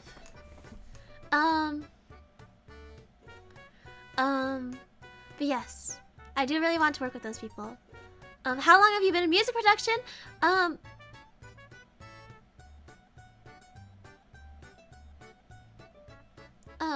Longer than I can remember. I think it's been 5. Okay, it really depends. It really depends. It really depends on what you. I've always been involved in music all my life. I've always been involved in music, but I didn't really start. I didn't really start looking into the production side of things for a very long time. I was very big into live performances for a very long time, and so I didn't really. I guess I've been touching, dabbling, whatever you call it, in music production for 5 years? I don't know, actually. It's just been a while. I've been in it for a while. I've done a lot of things for a long time, whether it be behind the scenes or whatever. Yeah.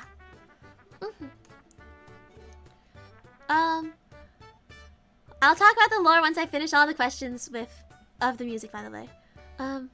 Would a collab with... I don't know who that is, I'm sorry.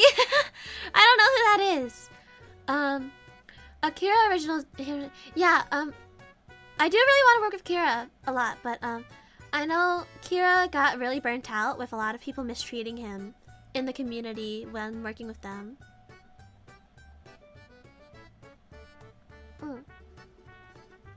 How long did it take for you to make the slideshow? Let's just say, a certain someone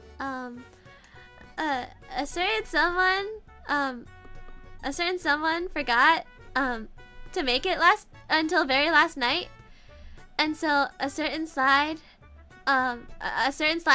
was rushed last night, and yeah. Let's just say someone forgot to work on it until last night at 3 a.m. Yeah.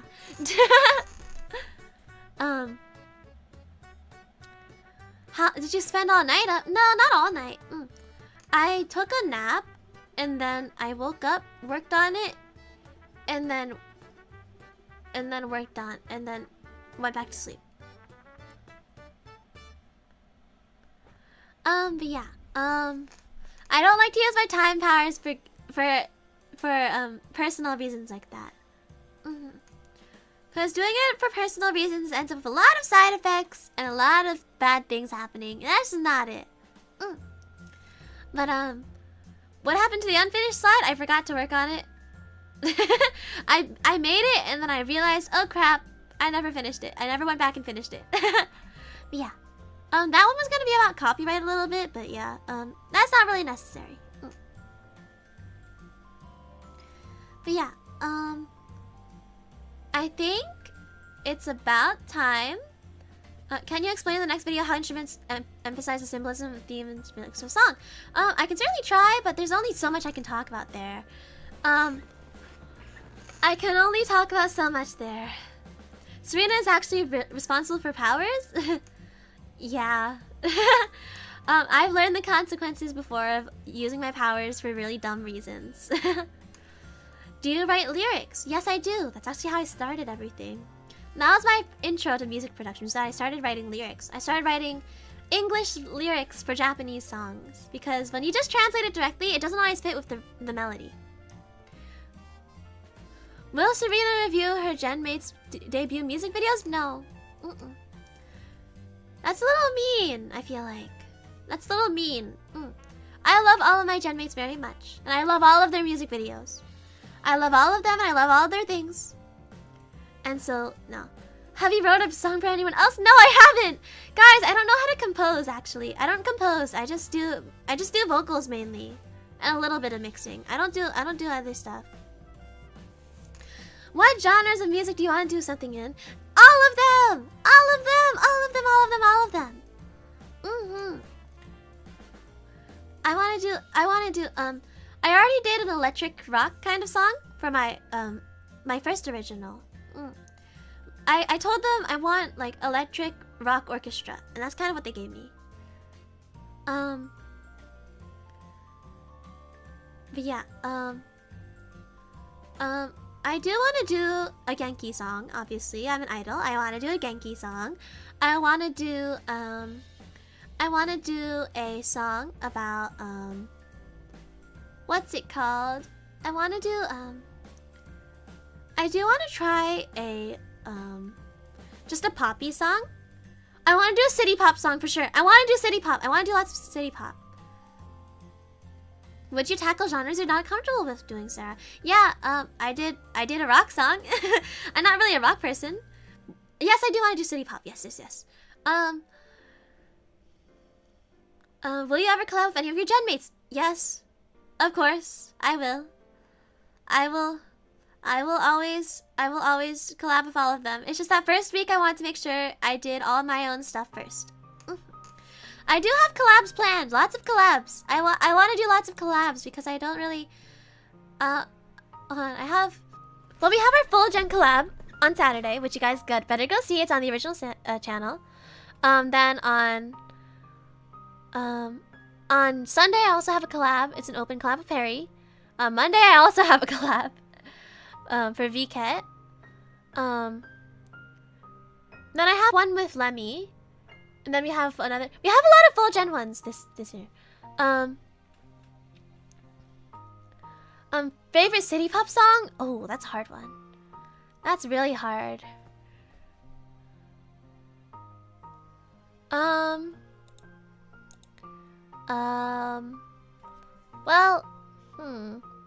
okay, that's really hard. Why'd you do this to me?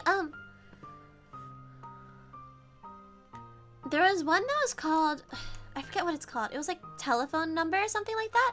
Hold on.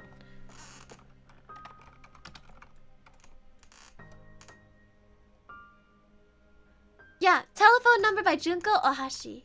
I think it is. Hold on, let me. Yeah, 567. Yeah, that one. 56709. I love that one so much. It's so nice. Also, I will say I'm typically not the kind of person to label things to genres. I label things more to vibes. But yeah, I definitely do love, I love lots of different kinds of music. Whether or not I believe I can sing them is a different story. But I love all kinds of music. I accept all kinds of music. Yes. My favorite, I don't really have specific artists or genres or anything that I like. I just like a specific song, if that makes sense. I guess if anything, I really like songs with strong bass lines or fun bass lines. I love songs with Vocaloid, obviously.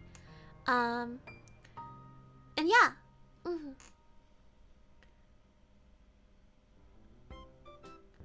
Will a Daria chorus song for you? I don't know what that is. I'm sorry. I don't know what any of those are, guys. You're saying all these genres, and I'm like, I've never heard of these before. I don't explore genres very much, chat. I hope you realize I don't touch genres. I don't really look at what genre it is. I just listen to the song and go, this is a good song. J-pop bass lines will usually be really good. Exactly. Like, I'm trying to think of, like, Yo Kamiyama typically has really good bass lines. Or Kenshi Yonezu, I love those two. They're really good. Hyperpop and breakcore? I don't really know what classifies as breakcore either, guys. I'm sorry.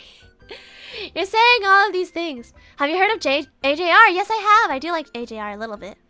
Mostly focus on JP and English vocals or any other. Guys, okay, wait. I have a list of languages that are in my playlist. Okay, I'm gonna try and name them off the top of my head, though. Person that made the Chainsaw Man opening. Yes. They did a lot of cool things. I love their personal music, though, as well. You had breakcore. I don't know what's in my original song, guys. I'm telling you, I don't know what genres are. I don't know what classifies as a genre or not, because there's too many subgenres for me to keep track of. I don't know genres, guys. But for most of my songs, most of the songs I listen to English, Japanese, mainly Japanese. But I also have Vietnamese, Chinese, Korean, Philippine or Tagalog. I have one Swedish song. I have what did I already say? I think there is probably a Spanish song somewhere in there. I have a French song somewhere in there as well. Yeah, I listen to a lot of different languages. I don't really care about what language it is in. If it sounds good, you just feel the vibes. Will you share your playlist? No. No. The most you'll get is my Spotify Wrapped, guys. I'm not sending you my playlist ever. Or you may hear like me fangirl out a song. Yes, I listen to Korean, Japanese, Chinese, English, Tagalog, Indonesian. I didn't say Indonesian. I listen to a lot of Indo music too.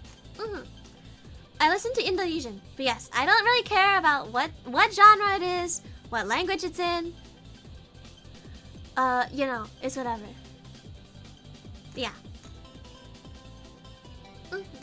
I like everything. I like everything. I definitely listen a lot less to like mumble rap or hip hop, but I do like electronic EDM. I like when hip hop is mixed with EDM, if that makes sense, like Vivid Bad Squad kind of stuff. I love that. I love Vivid Bad Squad. Vivid Bad Squad is so good. Oh my god, Serena, try not to talk about Project Sick Eye in a stream challenge. Impossible. But yeah, I do love a lot of things. Can we recommend genres too? You can. I won't guarantee I listen to any of them. I much prefer you recommend me songs. Is a Vocaloid song difficult to cover than a normal song? It depends on the song. But typically, yes. Because Vocaloid producers, when they produce a song, they don't typically think about the human limitations. They think about what the Vocaloid limitations are, which are very high. Vocaloids can do a lot of different things just because they're not human. And so, Vocaloid songs are much harder to cover. But I love doing them. Yes. Yes. I love doing Vocaloid. I started work on a cover that is a Vocaloid song. It's not going to be done for a very long time. Epic! I love Epic. I love Epic. Will you ever make yourself... No. Guys, I'm gonna say this right now. I don't like AI people stealing people's voices. I'm personally not a very big fan of I don't really want to turn my voice into a Vocaloid because I myself think about it like this. I'm a singer. Why would you turn me into a Vocaloid when I can just sing for you, you know? It's like I produce a lot of music on my own. I don't want people to take my voice as a Vocaloid and then just forget about me, you know? I really don't like that. Same case of AI. Like if people make AI things of my voice, I really don't want that because then they'll just forget about my actual covers and my actual music. And as someone who is a music-based talent, that's not very good for me now, is it? And so, yeah. I really don't like it if people like steal like actual things of my voice and use it to like manipulate it in a certain way. It's just why would you use AI to make me sing stuff when I can just sing myself, you know? Because then you're not gonna want me. You can just do whatever you want with the AI voice. I think a lot of the other girls will have a similar sentiment where they're probably like, oh, I don't want anyone to replace me, you know? I think that's a feeling that a lot of people relate to, is not wanting to be replaced, you know? Will we ever hear you do a cover? No. I don't sing a lot of like regular like English songs, guys. I usually I'm a weeb, guys. I'm a weeb. Like guys, I don't listen to a lot of regular music. I'm sorry. I'm a weeb. I'm a hardcore weeb, guys. I only listen to Vocaloid and anime. But yeah. I really do want to emphasize, please go look at actual people. AI has its cool things, but yeah, AI is cool and all, but it is kind of harmful to people. We've seen it over time, just people getting their jobs replaced by robots. Yeah. The topic of off vocal versus instrumentals, but something like auto-tune? Auto-tune? Okay. Auto-tune. I have some gripe with people who use the term auto-tune because half the time they don't actually mean it as auto-tune. Auto-tune is just tuning done automatically.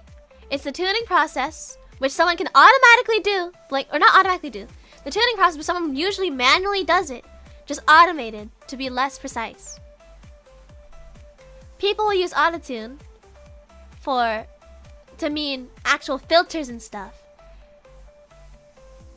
Autotune equals bad is so annoying. That's not true at all. It's just a job that someone would already do, just automated and then cleaned up. Autotune is not actually what you think it is. Autotune is... Then change the... No, it's not... No, the problem isn't the auto, it's the tune.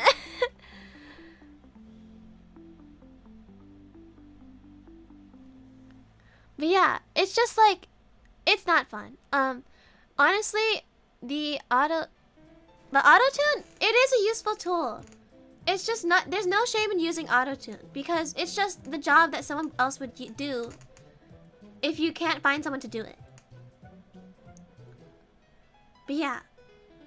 Just like, tuning is not bad, guys. We literally had a whole slideshow about why tuning is good. It just makes it cleaner, so it's more suitable. Autotune is just a tool, it's not bad. It's, but yeah, it's just like, you don't need to, I want you guys to realize, you really, like, autotune isn't bad at all. And autotune doesn't apply to instrumental. Autotune applies to vocals. So yes, I hate when people say autotune is bad because it's not. It's a useful tool and it's not. There's no shame in using it at all. Because sometimes you can't find someone to mix your thing properly, and so you have to use auto. Yeah, autotune isn't bad as long as it's subtle. Tuning in general, it doesn't matter auto or regular tuning. Over-tuning is really bad. It makes it sound very robotic. You'll hear, in our original song, there are parts that are overly tuned. And sometimes over-tuning is good if you have a lot of voices. But there are other times where if it's just a solo, it'll make the voice sound so robotic. And it's just not it. It takes so much away from the voice.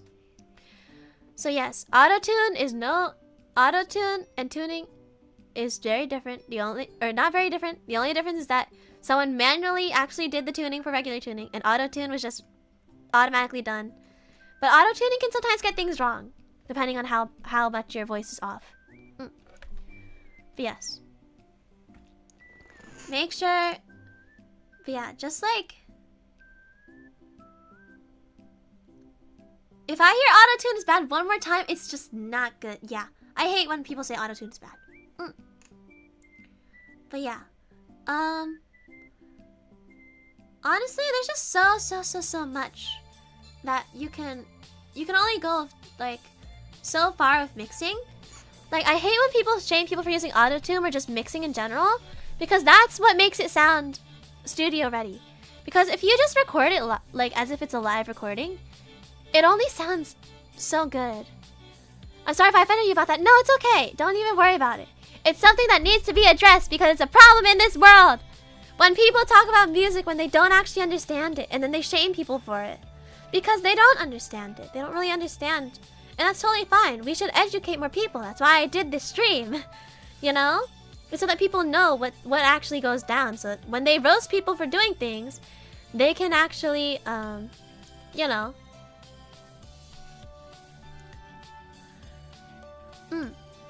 Can Serena run Bad Apple? Like the song?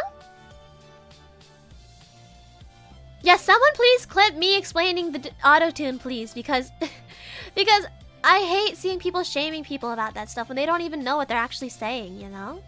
They just think, oh, it's this sound. No, it's not. Guys, don't shame people for...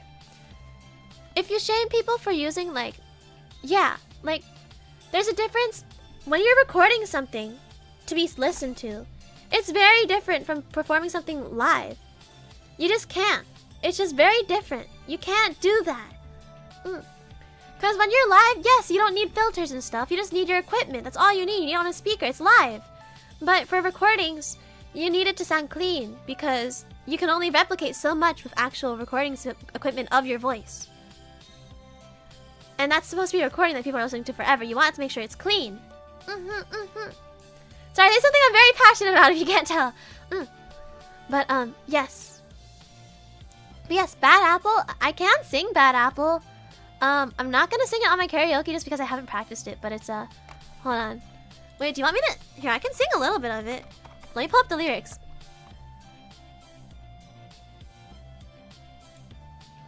Do you want the Japanese version or the English version? I'll do the Japanese, I guess.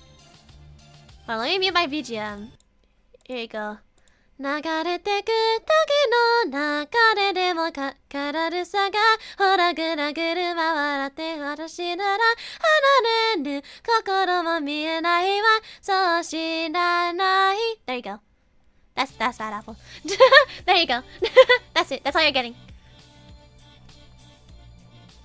But yeah, that's it. Yeah, I can Bad Apple. I know Bad Apple. Bad Apple's a good song.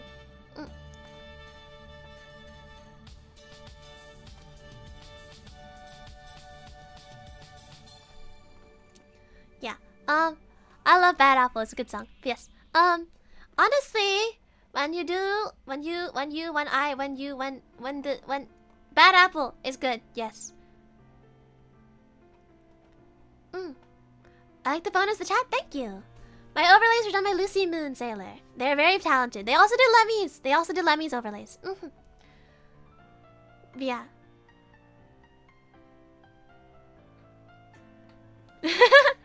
What is our fan group name? You guys are the Star Brights. Star Brights. S-T-A-R capital B-R-I-G-H-T-S. You're the Star Brights. Because you are stars and you shine brightly. But yes. Yeah. I think I did say I was going to explain the Stellarverse lore now. I think, right? Unless anyone has any other music questions.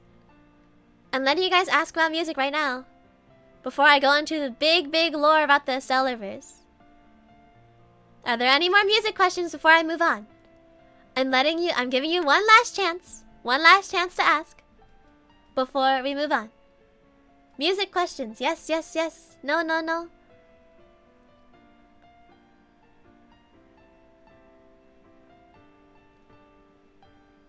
Will you ever work with an official AI singer? Probably not. I'm not a big fan of AI. But I do want to try singing with a Vocaloid one day. Look, man, if Otto sang with Miku, then I can sing with Miku, okay?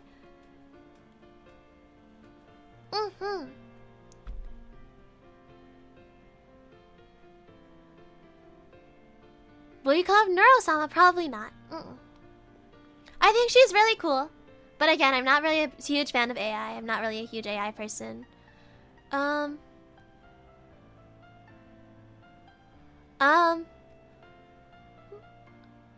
What sort of music notes do you tend to hit or emphasize in your cover songs? It really depends. It's just whatever's in the song.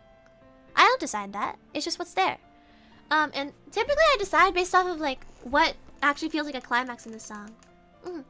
Last question, but how do you climb up a Vocaloid like Miku? You ask someone who tunes Vocaloids, someone who works with Vocaloids. You ask them and they do it. Would you try singing opera music? Maybe. I'd love to. What if Sarah was not a time traveler but a timeline traveler? She's to kill this timeline, take her place. No, guys, that's not how it works.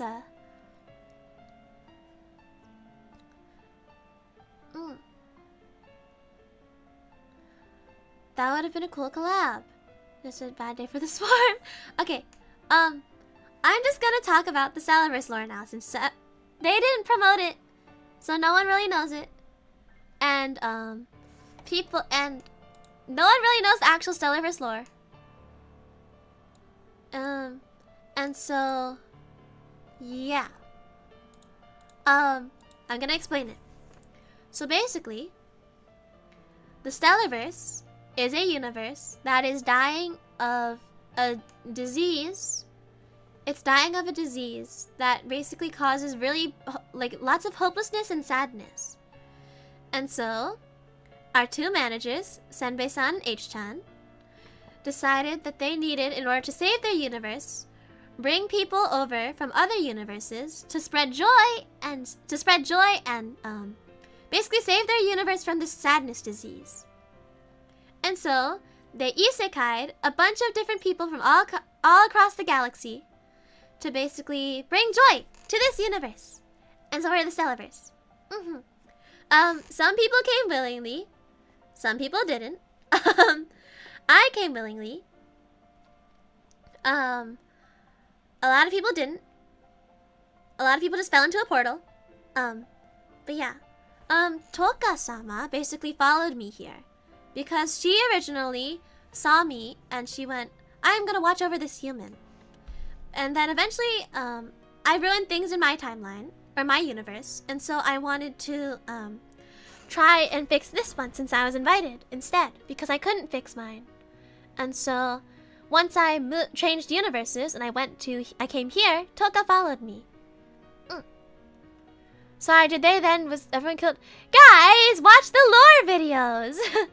Most people have their isekai, or their moment of getting here in their lore. Like for Nana.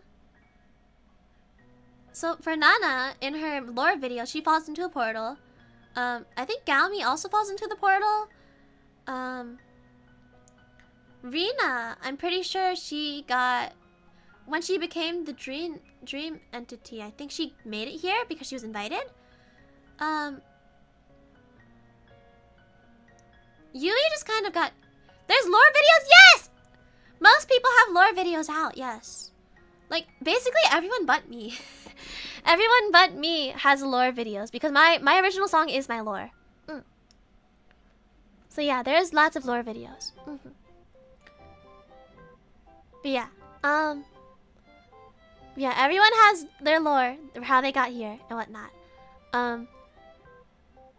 Paris happened in her debut, but basically, Senbei saw her in an alleyway and said, "You, come be a streamer and spread happiness." And she was like, "Okay." But yeah, everyone was isekai'd or brought here somehow. So yes, make sure, yeah, it's all in the lore, guys. If you guys look at the lore videos enough, all of us have, or most of us have our own. Lemmy was isekai'd as well. I'm not really sure how. But all of us got here somehow. Because we were called upon by the Stellarverse to spread happiness, and that's the lore. That's basically it, guys. When will we get Senbei lore? We might. Is there a contract when y'all got isekai? No. Most people just got kidnapped. I got invited, so I just showed up. But yeah. Are there any secrets in the lore videos? Is there? Is there? Is there?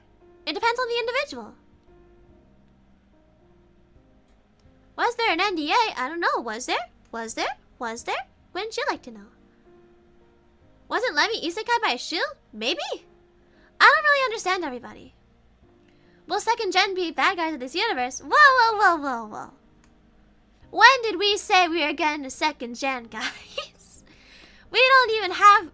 We're in our first week for our first gen, guys. Come on. Don't even start talking about me being a senpai yet. That makes me feel old.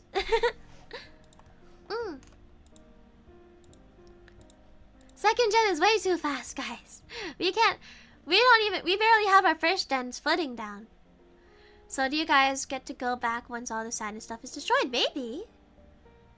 I guess it's up to the person. If they want to stay here, they can stay here. No secondary gen at least for a year? Don't worry, I'm pretty sure that's gonna be the case. I'm pretty sure it's gonna be the case. So you guys get to go back. How long has Stellarverse Productions been around? I wasn't here at the beginning. We'll never know, guys. All this lore is hurting my brain. Oh, let's see. Okay, bye. All this lore is hurting my brain. Yeah. You just gotta keep watching all the lore videos, you know, all the stuff. Was the lore all made up by the talents? The base Stellarverse lore was made up by management. And all of our unique personal lore was made up by us. So all of us decided everything about ourselves. Yes, there's lots of lore, guys. If you look in my lore video, or like my original song, there's lots of lore. Or in, like, everyone had little things in their debuts about their lore. Will there be a Sailor Moon transformation one day? Maybe. Maybe. It really depends. We will have to see. Who had the saddest lore in your opinion? At least right out of debut? If I say mine, is that it?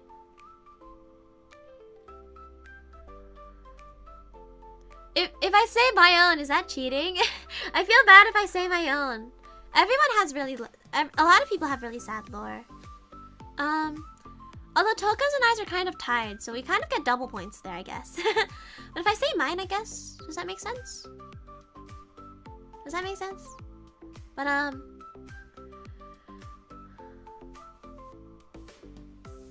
wait, so who unalived everyone? I can't spell isekai for love me, but is that how you... Wait, no one's dead, guys. No one died. No one's dead.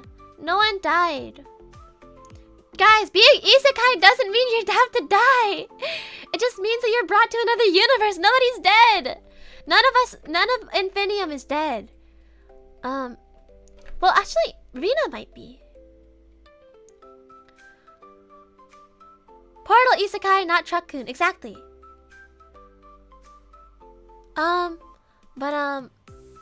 What's it? I guess, Rina or Lemmy. Lemmy died, I think, but she was revived, I think.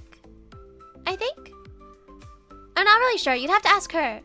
You have to ask all the girls about their individual lore. I don't really know everything, guys. Rina might have died. I know she was human before, but then she became a dream entity. I don't know if that involved dying as human. or not, but yeah. Portal Fantasy, the East Sky before East Sky. Alice in Wonderland, yes, I love Alice in Wonderland. Guys, I'm gonna let you in on a little secret. For my second outfit, I want to do something Alice in Wonderland themed. Okay, anyway, what? I didn't say anything. I didn't say anything, guys. But yeah, if you guys wanna what's your favorite part about your lore? That's a hard question. I guess the part where I got the part where I became an idol. Yeah. It's so funny how all of SCP got assembled to say, well, we're doing our own thing in order to spread happiness. We're all spreading happiness in our own ways, you know? Because we're streaming to you guys. So they may have died, but it's okay now because they got better. Yeah, exactly. They became undead. Not undead, but yeah. A star becoming an idol just makes sense. Guys, I'm not actually a star. I'm just a human. I just use that as a metaphor for it's cute. But yeah, can we help you save our universe? Just be happy. All you gotta do is be happy and spread joy. Don't spread negativity. Spread lots of joy. We're all about being happy here. Yeah.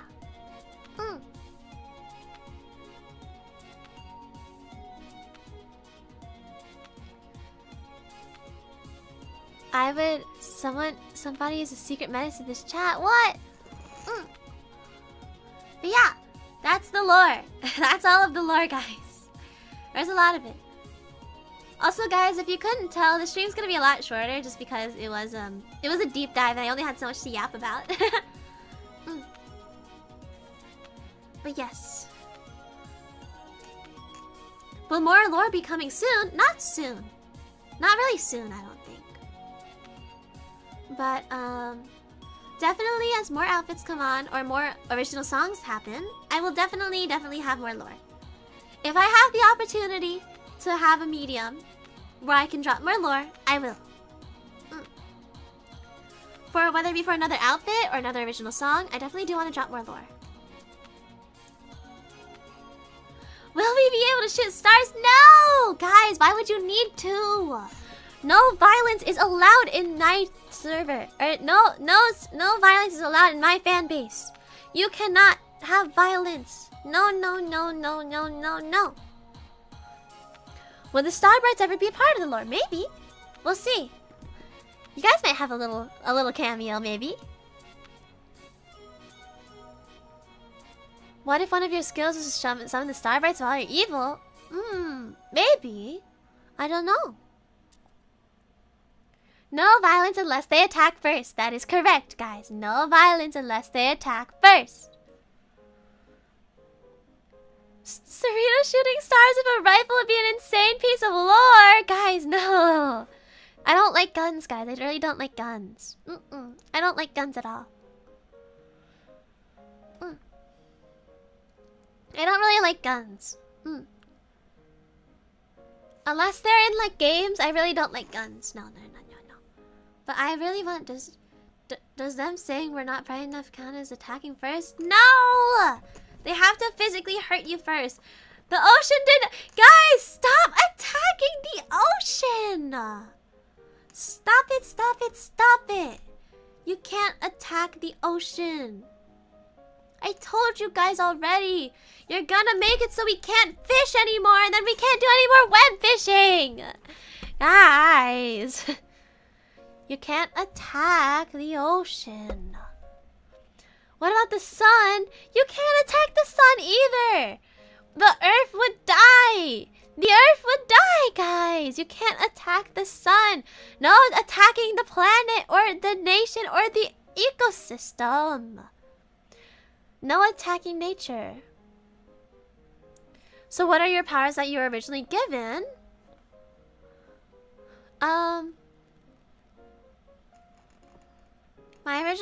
I have the power of time manipulation and time travel. So I can freeze time, I can rewind time, I can travel across time, all that stuff. What if food became sentient and started attacking everyone? Just eat it back. Just eat it. What's a sandwich gonna do? Not be eaten? Can I attack Tempo? No! You can't attack Tempo. No one can attack Tempo. That's my clock. That's him right there on my waist. That's Tempo, guys. You can't attack Tempo. If you attack Tempo, I'm just an idol. I'm not a time-traveling idol. If you attack Tempo... Actually, I am still a time-traveling idol. My power doesn't come from my clock. It comes from me. But Tempo is a very useful tool. Tempo is a very useful tool in which I use for time traveling. So you cannot attack Tempo. No attacking anybody. No violence is permitted in this chat. No, no, no, no, no. Tempo is best clock, yes. Can we call you Star-Lord, Serena? If you want to, but I don't really roll over the stars.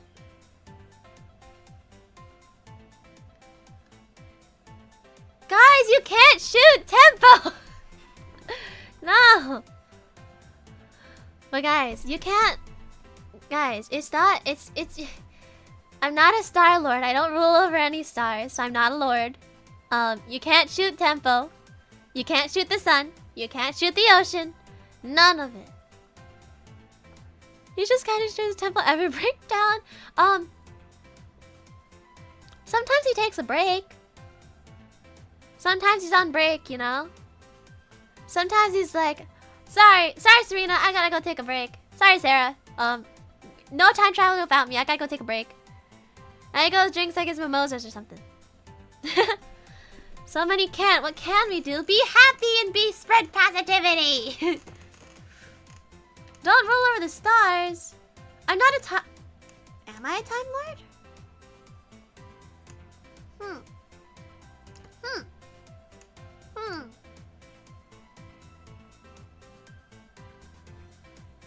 Am I a Time Lord? I've never met any other time travelers. So maybe I am. I mean, I do manipulate time whenever as I feel, so I guess I kind of do. Do you have tea of Doctor Who every weekend? No. Guys, I'm sorry, Doctor Who's not real. So we can shoot, but at guns? No! Guys, don't shoot anything. Violence is not the answer. Don't hurt anything. But I guess I can be a Time Lord a little bit. I guess. Only if the gun shoots you, you can shoot the gun. Or if the gun tries to shoot you, you can shoot the gun.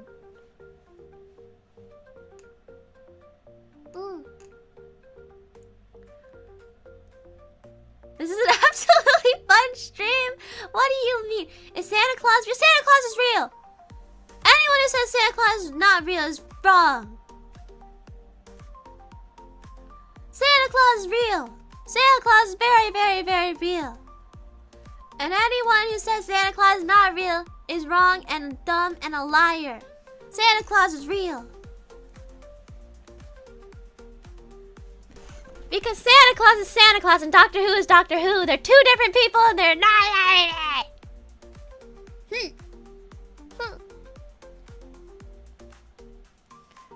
Can we use shooting stars as... Yes, you can. Only defense, though.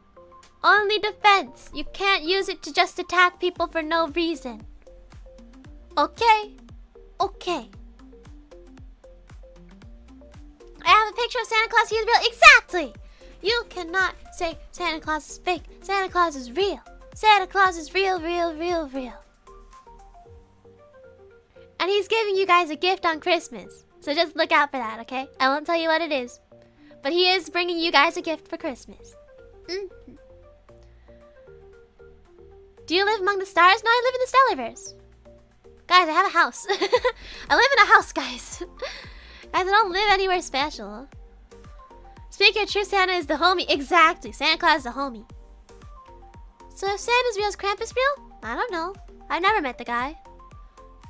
Santa deniers be like, must have been the wind. What counts as self-defense is the sun gives people heat stroke than sunburns. Well, the sun is required for life. It's their fault if they don't wear sunscreen. Like me, I don't wear any sunscreen when I go out because I hate sunscreen. But I'm still okay. But if I get sunburned, I don't blame that on the sun. I blame that on me for not wearing sunscreen. The sun is just too cool, okay? The sun wears sunglasses. The sun is a cool person. And so the sun is not the sun's fault that we can't handle the sun's heat. Can't wait for Santa to join SVP. Tan Serena soon. No. Guys, I don't go outside. It's just when I do go outside. I need Santa's freaking... What? We need sun so we can shine bright. Exactly. Guys, you know the moon doesn't produce its own light. It just reflects off of the stars and the sun.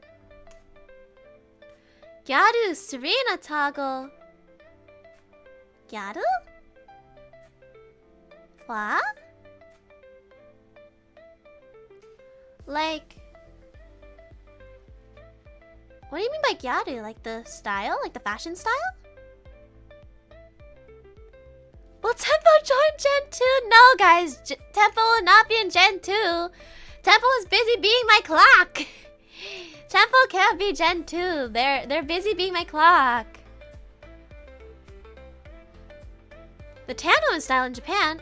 Gyaru isn't a tan woman style. Gyaru isn't specifically for tanned women. Gyaru is just like... Hold on. No. That is not right. Just, they tend to do tan just because they try and... Because Gyaru is them trying to imitate Westerners, but like... Gyaru is typically tan, but that's not actually the fashion that it is. It's not a required thing to be tan to do Gyaru, I don't think.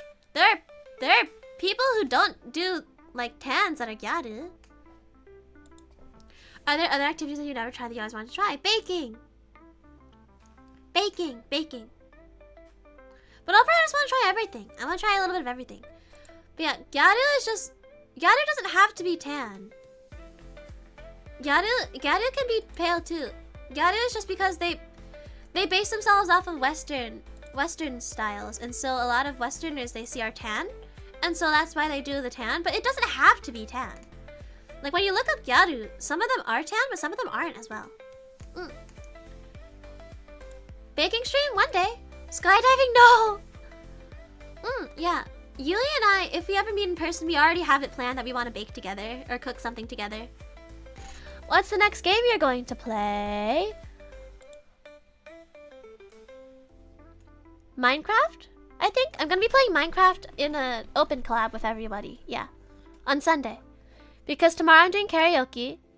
And then Saturday I'm doing the game show collab with everybody. And we're really... So yeah. The next game stream is going to be Minecraft.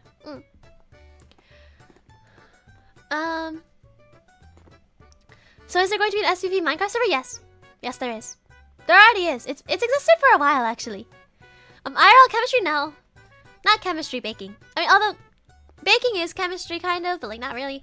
But I prefer eating my food. So I prefer eating my science. I prefer eating my science.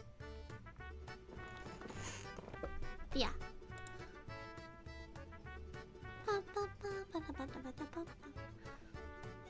Karaoke, I bet at least one Vocaloid song will be there.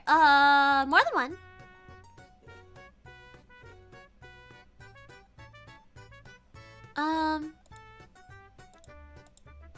Actually, hold on. I have my set list. Let me count. 1, 2, 3, 4, 5.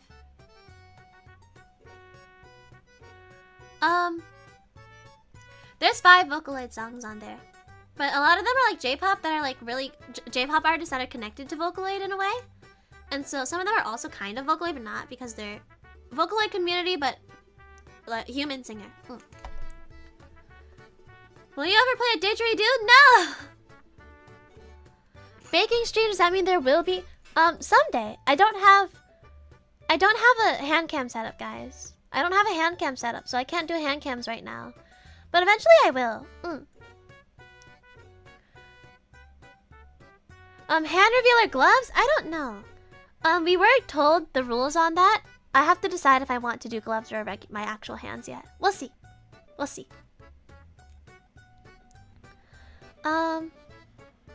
I think I am leaning toward actual hands, but I don't know.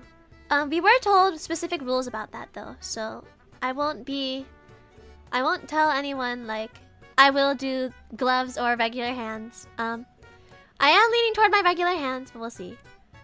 Yeah. I think overall though, I am very excited for my karaoke tomorrow. Admittedly, I am a bit under practiced. There are a few songs on there that are very hard that I wish I practiced a little more. But I will try my best tomorrow. And if I mess up, we can all laugh together about it. There's a really fast song that I definitely want to practice more after stream today.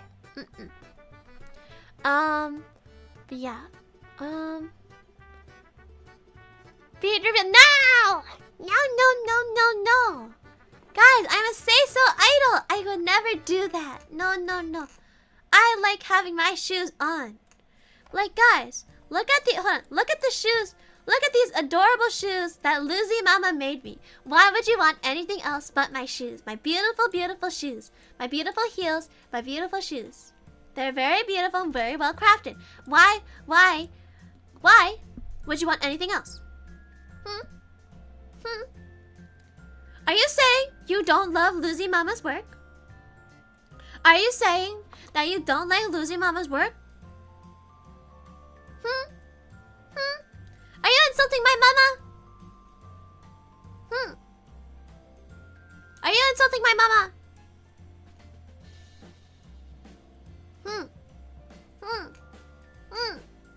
No. You better not be insulting my mama. Because my mama worked very hard on my shoes. Okay. Anyways, Lizzie Mama Love. Do you wear socks? Yes! I literally have a sock right there. Guys, hold on. I have a sock. Guys, I have socks right there. I have a sock. I'm showing you my sock right now. I have a regular sock on the other shoe too. I wear socks, guys. If this is not a feet reveal, this is a shoe reveal. You've already seen my shoes as well. Yeah, I have the sock and then I have the thigh sock. So yeah. So I have the long sock and then I have my regular sock. Because I like asymmetricalism. Yeah. How long have you been wearing those socks? What do you mean? I just wear socks. I just wear them. I wash the outfit every day, guys. Or I have several different ones. Will you ever get a tattoo? I'm not really a tattoo person. I don't think I will. So one sock is longer than the other. Yes, one sock is longer than the other. One of them's just an ankle sock. One of them's my thigh-high sock. Will you ever get a tattoo? Probably not. I don't think I will. Unless it's some sort of magic or something, maybe? I know Toka-sama has magical tattoos. I want to have a magical tattoo one day, but I don't want an actual tattoo. They're kind of... I don't think it suit me very well. I have a very cutesy style, and so I don't think a tattoo would fit me very well.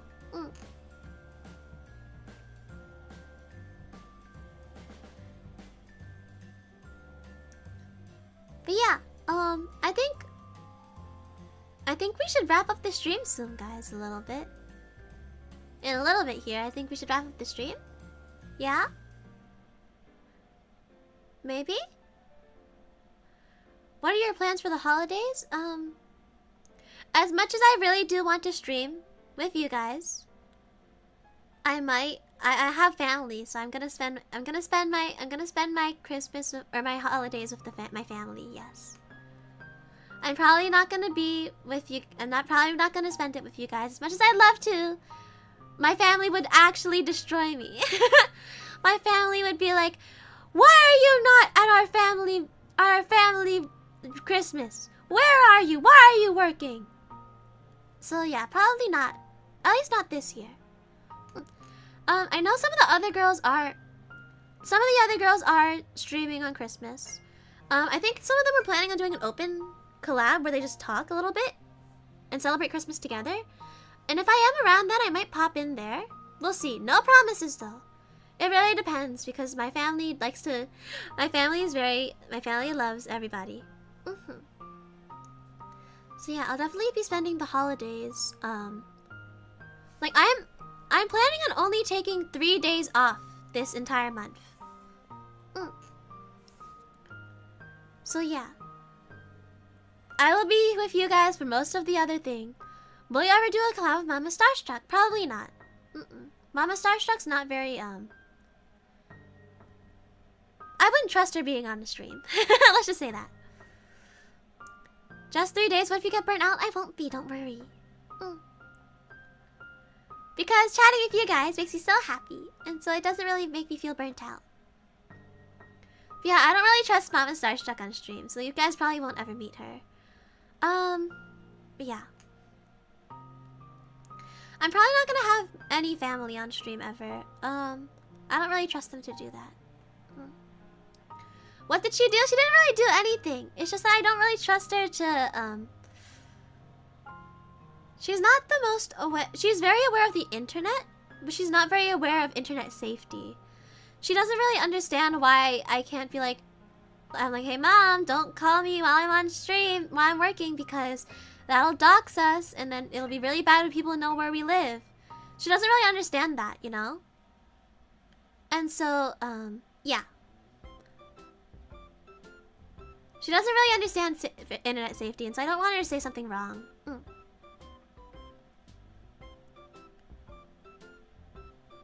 But also, she's very not, she's very funny. Don't get me wrong. Mama Starstruck is very extroverted, very funny. Sometimes way too much for me. But she's very funny and she's very fun. It's just that I don't trust. She's too fun, so she's not very aware of danger. Will you ever show your pets? I don't really have pets to show, but if I ever do, once I do, because I do live with like Mama Starstruck, and so once I do move out, I do want to get my own pet, but we'll see. I would love to get like a pupper or a kitty or a budgie bird, like a bird, or I would love to get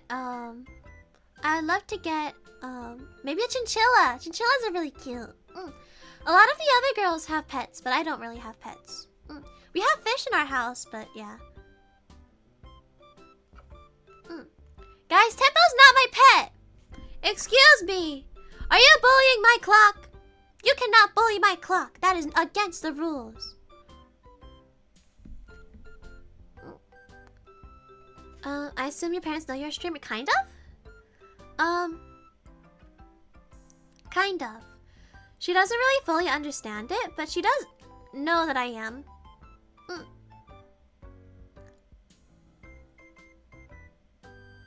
But yeah, my Mama Starstruck does know, but she's not fully aware of what it entails. Wait, do you have a companion slash buddy? Does Tempo count? Kind of, I don't really have like a mascot yet. She's not really familiar with VTubing though. She just knows, oh, it's that anime stuff, it's that Japanese stuff. That's basically it. That's all she really knows, yeah.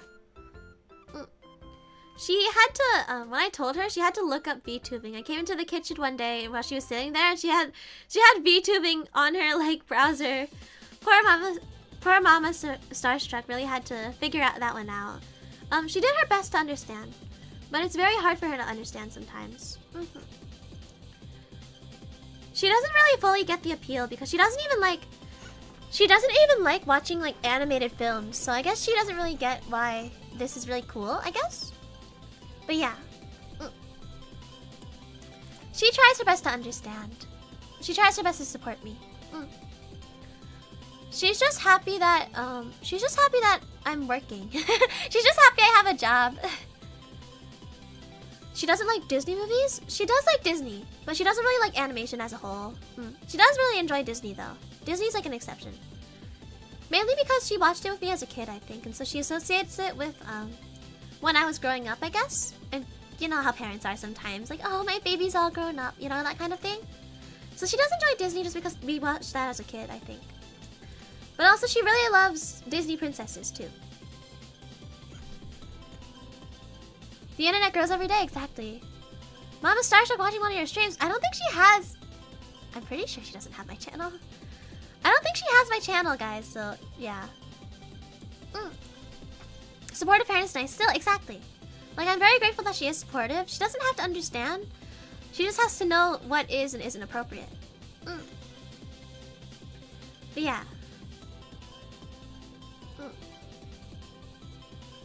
I do really appreciate how Mama Starstruck. No, she doesn't have my channel. There's no way she found it, guys. There's absolutely no. Okay, she does know the company, but I don't think she looked deeper into it. I don't think she did. I don't think she's anywhere. But yeah, she's probably not. What if she does secretly watch your streams? I don't think she does. I really don't think she does. I don't think she really cares, especially because she's. Since this DGM is playing, have you ever found the name of it? No. No, I did not. I never looked. I didn't have the chance to. I was busy making the slideshow. But, I mean, I don't think Mama Starstruck is watching. I don't think she really cares. Because she herself is also at work. She's at work, too.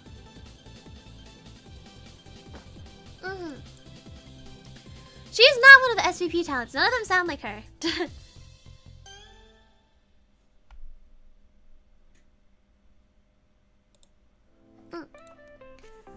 Also, just a kind reminder to any of the newer chatters here. Make sure you check my description for our stream rules, okay?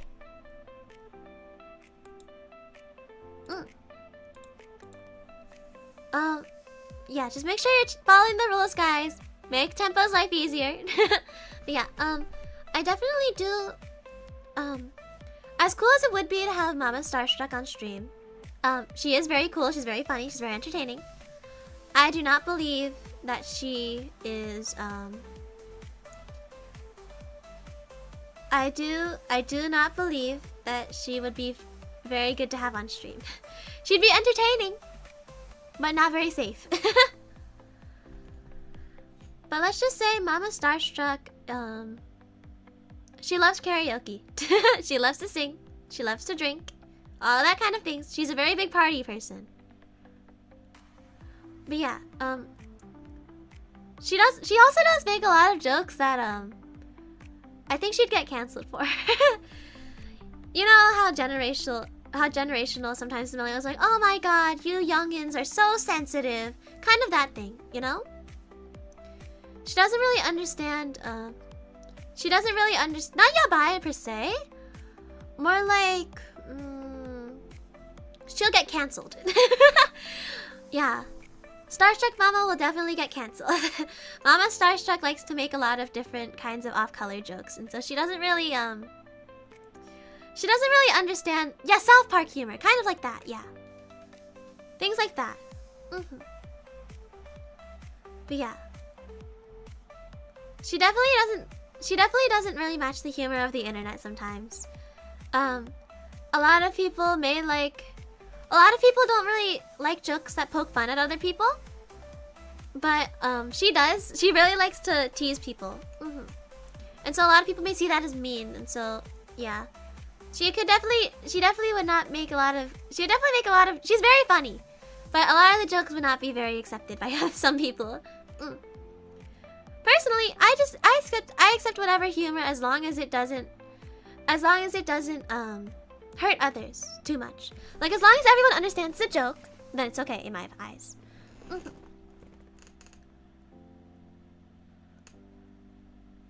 And you didn't inherit that humor. I did a little bit. I have lots of different types of humor. I find everything funny, so you know. Different people, different dynamics, exactly. Like, there's certain jokes that you make with your personal friends, with different... like, I've had a lot of different groups of friends all of my life. And there are certain jokes that you make with different people. Like, you make... like, some people just have different senses of humor, and that's okay, you know? It is what it is. But sometimes, I saw this one... Yeah, you match energy with people. That's what I do a lot. Like, with, what's your favorite moments of celebration? I don't really know what you mean by that. I don't really know what you mean by moments of celebration. But yeah, a lot of different people, you know, I've seen the memes where it's like, when you use friend group A humor and friend group B, you know? It's like that. Holidays. My favorite holiday is Halloween. My favorite holiday is Halloween. So inside jokes, kind of. But also some people may like more jokes about, like for some reasons, like some people may like puns, or some people may like teasing. Yeah, time, place, audience is very important. But yeah. It's all about social skills, guys. And unfortunately, I don't think Starstruck Mama would adjust very well. There's only so many kinds of jokes that you can make, and only so many kinds that people accept, and so many that some people will like ha ha ha, and some people be like, oh. I personally really like those kinds of jokes. We're like, it's probably like ha ha ha, oh ha, like kind of those kinds of jokes. Those ones are always the funniest in my opinion. But you know, some people don't like those, and that's okay. I just try to be overall enjoyable for everyone. Because you never know the kinds of people that are around. You never know who's gonna be there. So I just try and do stuff that generally everyone will like. Because it's what you're meant to do. Especially when you're in a new group of people. Yeah, exactly. Just as how VTubers are with their audiences. Some of them are more cozy, some are more teasing, some are wild. It really depends on the person. Like, even just with Infinium alone, a lot of us have very, very different kinds of humor. My humor may not be the same as Galmi's, or Toka's, or Lemmy's, you know? Perry has different humor than me. And so, it's all about what kind of presentation you want to give to people. But yeah. Or Nana's, yes, Nana. Nana has quite a different... Nana's very funny. I think Nana's very funny. But yeah. God, I said I was gonna end like 15 minutes ago. It's okay, guys. I like talking to you, though. I don't really have anything I'm supposed to be doing, so I mean, we can keep talking. What's your favorite comedy TV show? I don't really watch for comedy. I usually watch for like drama or music. Keep streaming! What? Guys, I can only yap for so long. Well, my favorite comedy. Weren't you able to visit your auntie and eat that good food? Oh, no, not yet. I wasn't. Oh, you watched The Young and Restless. What? Not necessarily. I like to watch... What's your favorite thriller? I don't have one. I do like Higurashi, though. I liked Higurashi a lot. Higurashi and Oshinoko I really liked a lot for psychological. Favorite comfort movie? Madoka Magica Rebellion. There's a lot of hot takes on that. Some people really don't like that movie. I love the movie personally. When I'm in the mood for just nostalgia, for comfort, I watch that movie.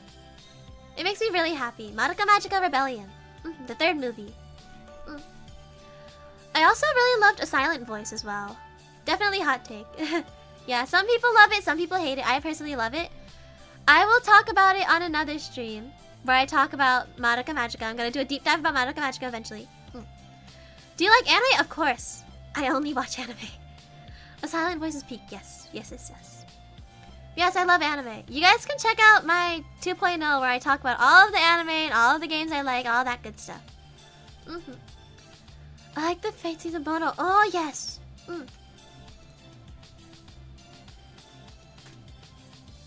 Oh, I see. Yeah, Madoka was my favorite anime. Madoka's my favorite of all time. But yes. I also really loved, Fairy Tail was one of my favorites as well.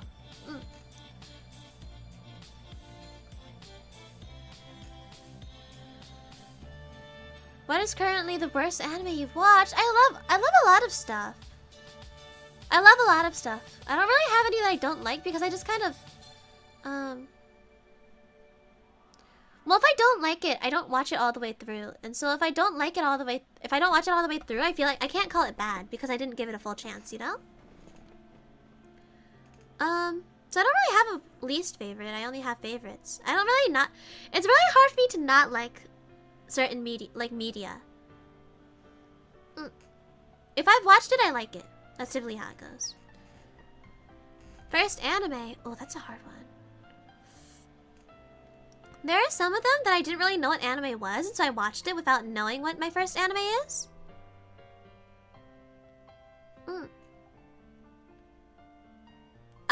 Too Many Losing Here. I have not watched that one. I've never heard of that one, actually. But first anime.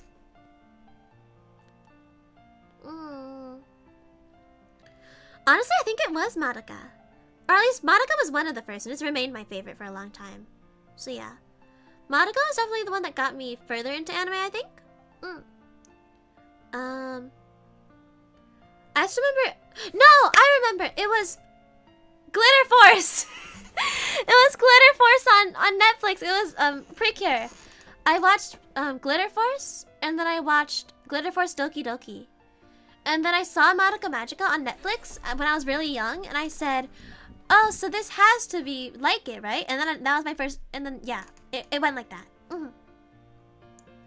Because I really loved Glitter Force, and so I saw Madoka, and I thought, oh, this is probably really similar, and then I watched it. And it's my favorite anime now.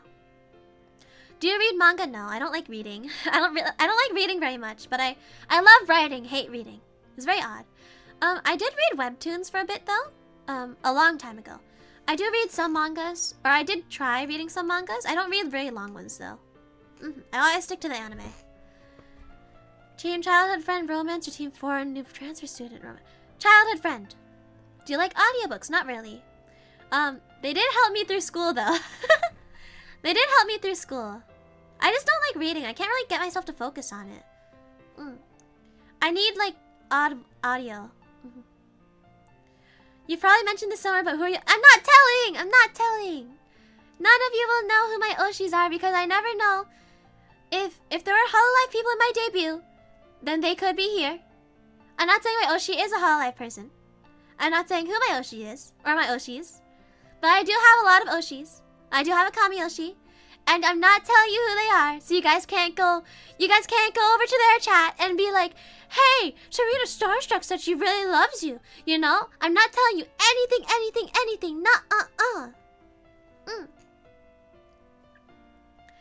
I'm not giving you a hint. Is your Oshi from FaZe Connect? No.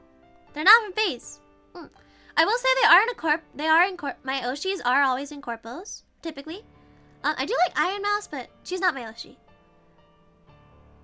But yeah, I will not tell you who my Oshis are. I will say that they're from corpos. That's it. That's all I'm saying. I'm not confirming or denying anything else. Is it girl? I'm not telling you. I'm not telling you. If it's... Because you're just gonna name every VTuber until I say yes. I'm not telling you anything else, guys.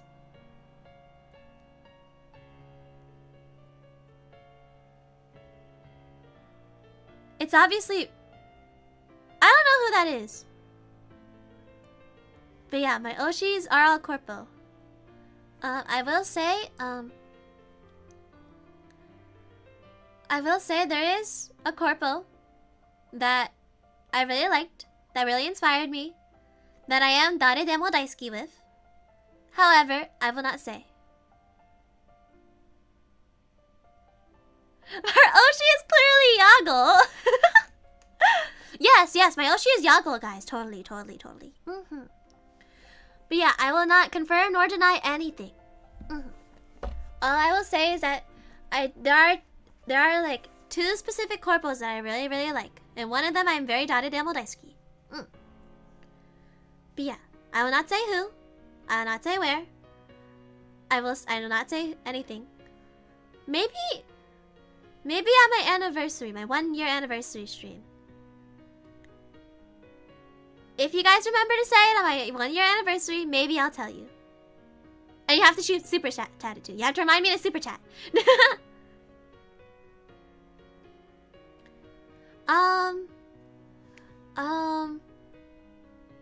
But yeah, just like, I think in 1 year, when I'm doing my anniversary stream, if you guys super chat me asking me who my Oshis are, I might say. Or if it's not out by then. It might slip by the time a year happens. But let's just say I'm a very huge fangirl. I really love people. When I love people, I really love them. And so I'm a huge fangirl. And so you might know. But yeah. if you guys know by then I'll tell you. But yeah, actually, you may be able to tell by some Twitter interactions I have, but I try and interact with everyone, so it's kind of difficult. I try and interact with a lot of different people, at least in replies. So you might be able to tell, you might not. Because I just kind of, if there are corpo VTubers that follow me, I typically just follow them back and I like reply to their posts sometimes. But in general, there are some that I'm also following. But yeah. I follow a lot of people that aren't my Oshis too, guys. So you may not know. You may not be able to tell right away. Speaking of super chats, guys, I told you I don't decide that. It just kind of happens when I unlock it. It unlocks when I unlock. But if you do want to send me money, I do have donations in my description. If you want to donate to me, you can.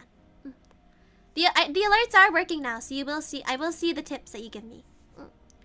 So just like, I don't have super chats yet, but I do have donations open. It's up to you guys. But yeah, super chats and memberships, they open when I unlock them. I don't choose when I get them. They just kind of open. I will say currently, YouTube Studio hasn't registered all of my public hours. I do have enough subscribers. It's just that it hasn't updated how many public hours I have yet. And so once it does, I might have enough for members. We'll see. We'll have to see. Whenever it refreshes that. Yeah, we've been going for 2.5 hours. How many hours do you need? A lot.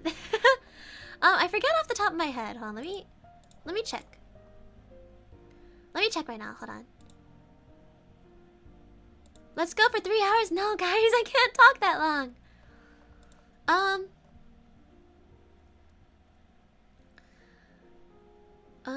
I need 3,000 public watch hours or 3 million shorts views.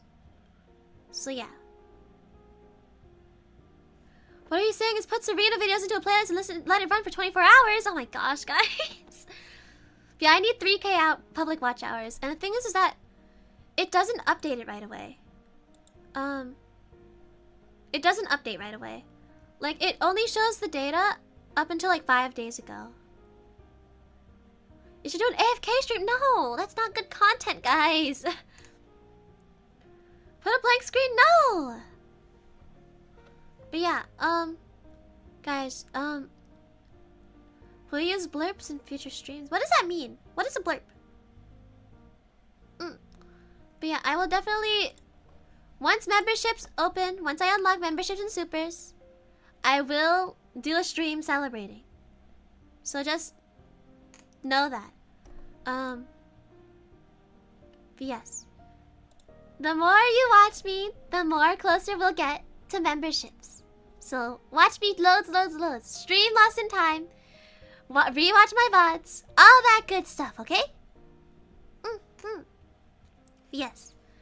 I will eventually get memberships. And when we get memberships, it'll be fun. Blurps is like a soundboard that viewers can use while paying. I don't think so. I think that'd get really chaotic really fast. But yeah, just stream Lost in Time, watch my shorts, watch everything, watch my VODs. I need lots of views. And then eventually, when we do stream,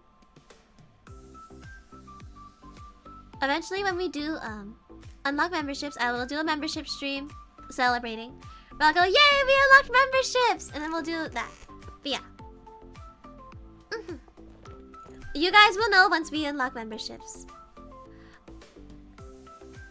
Because I can only really, I don't really choose when it happens. It just kind of happens. So I can't really tell you guys when it'll happen. I just know that it will at some point. So make sure you guys watch me loads, okay? And watch all of the other girls. Loads. Did you get the emoji images ahead of time for members? Yes. Or some of them. Some of them are dumb. Some of them are still in the works. If you're in the Discord server, you will see some of my emotes there. There are still 8 more, I'm pretty sure. There are 8 more that are still in the works right now. But yeah.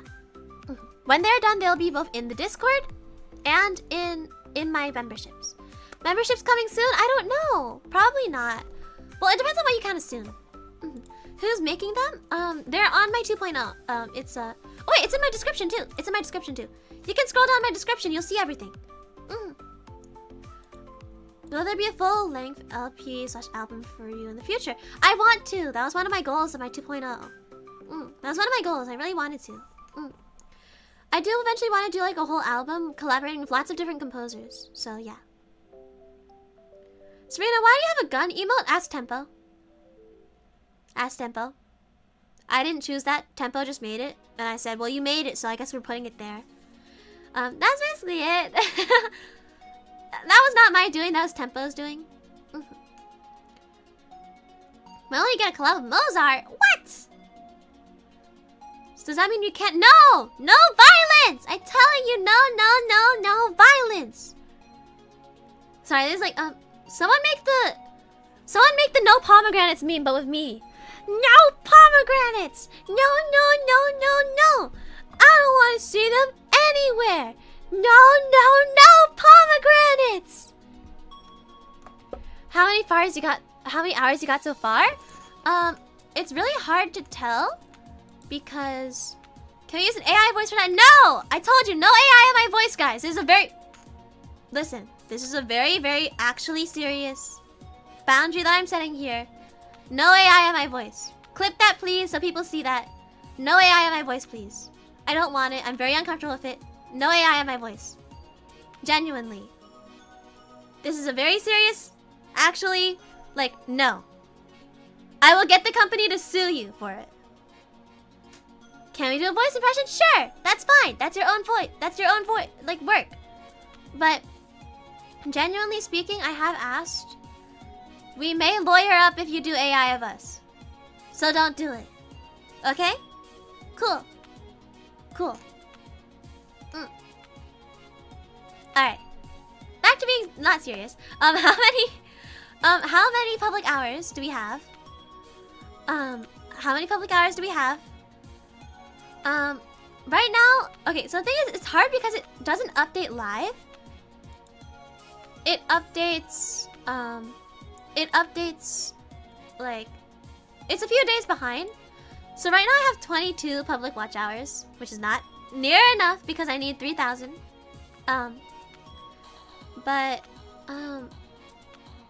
Yeah. So right now, as of the 7th, we have 22. But, eventually it does need to get, but we need 3,000 for memberships. So make sure you watch reloads, share me around, all that good stuff, you know.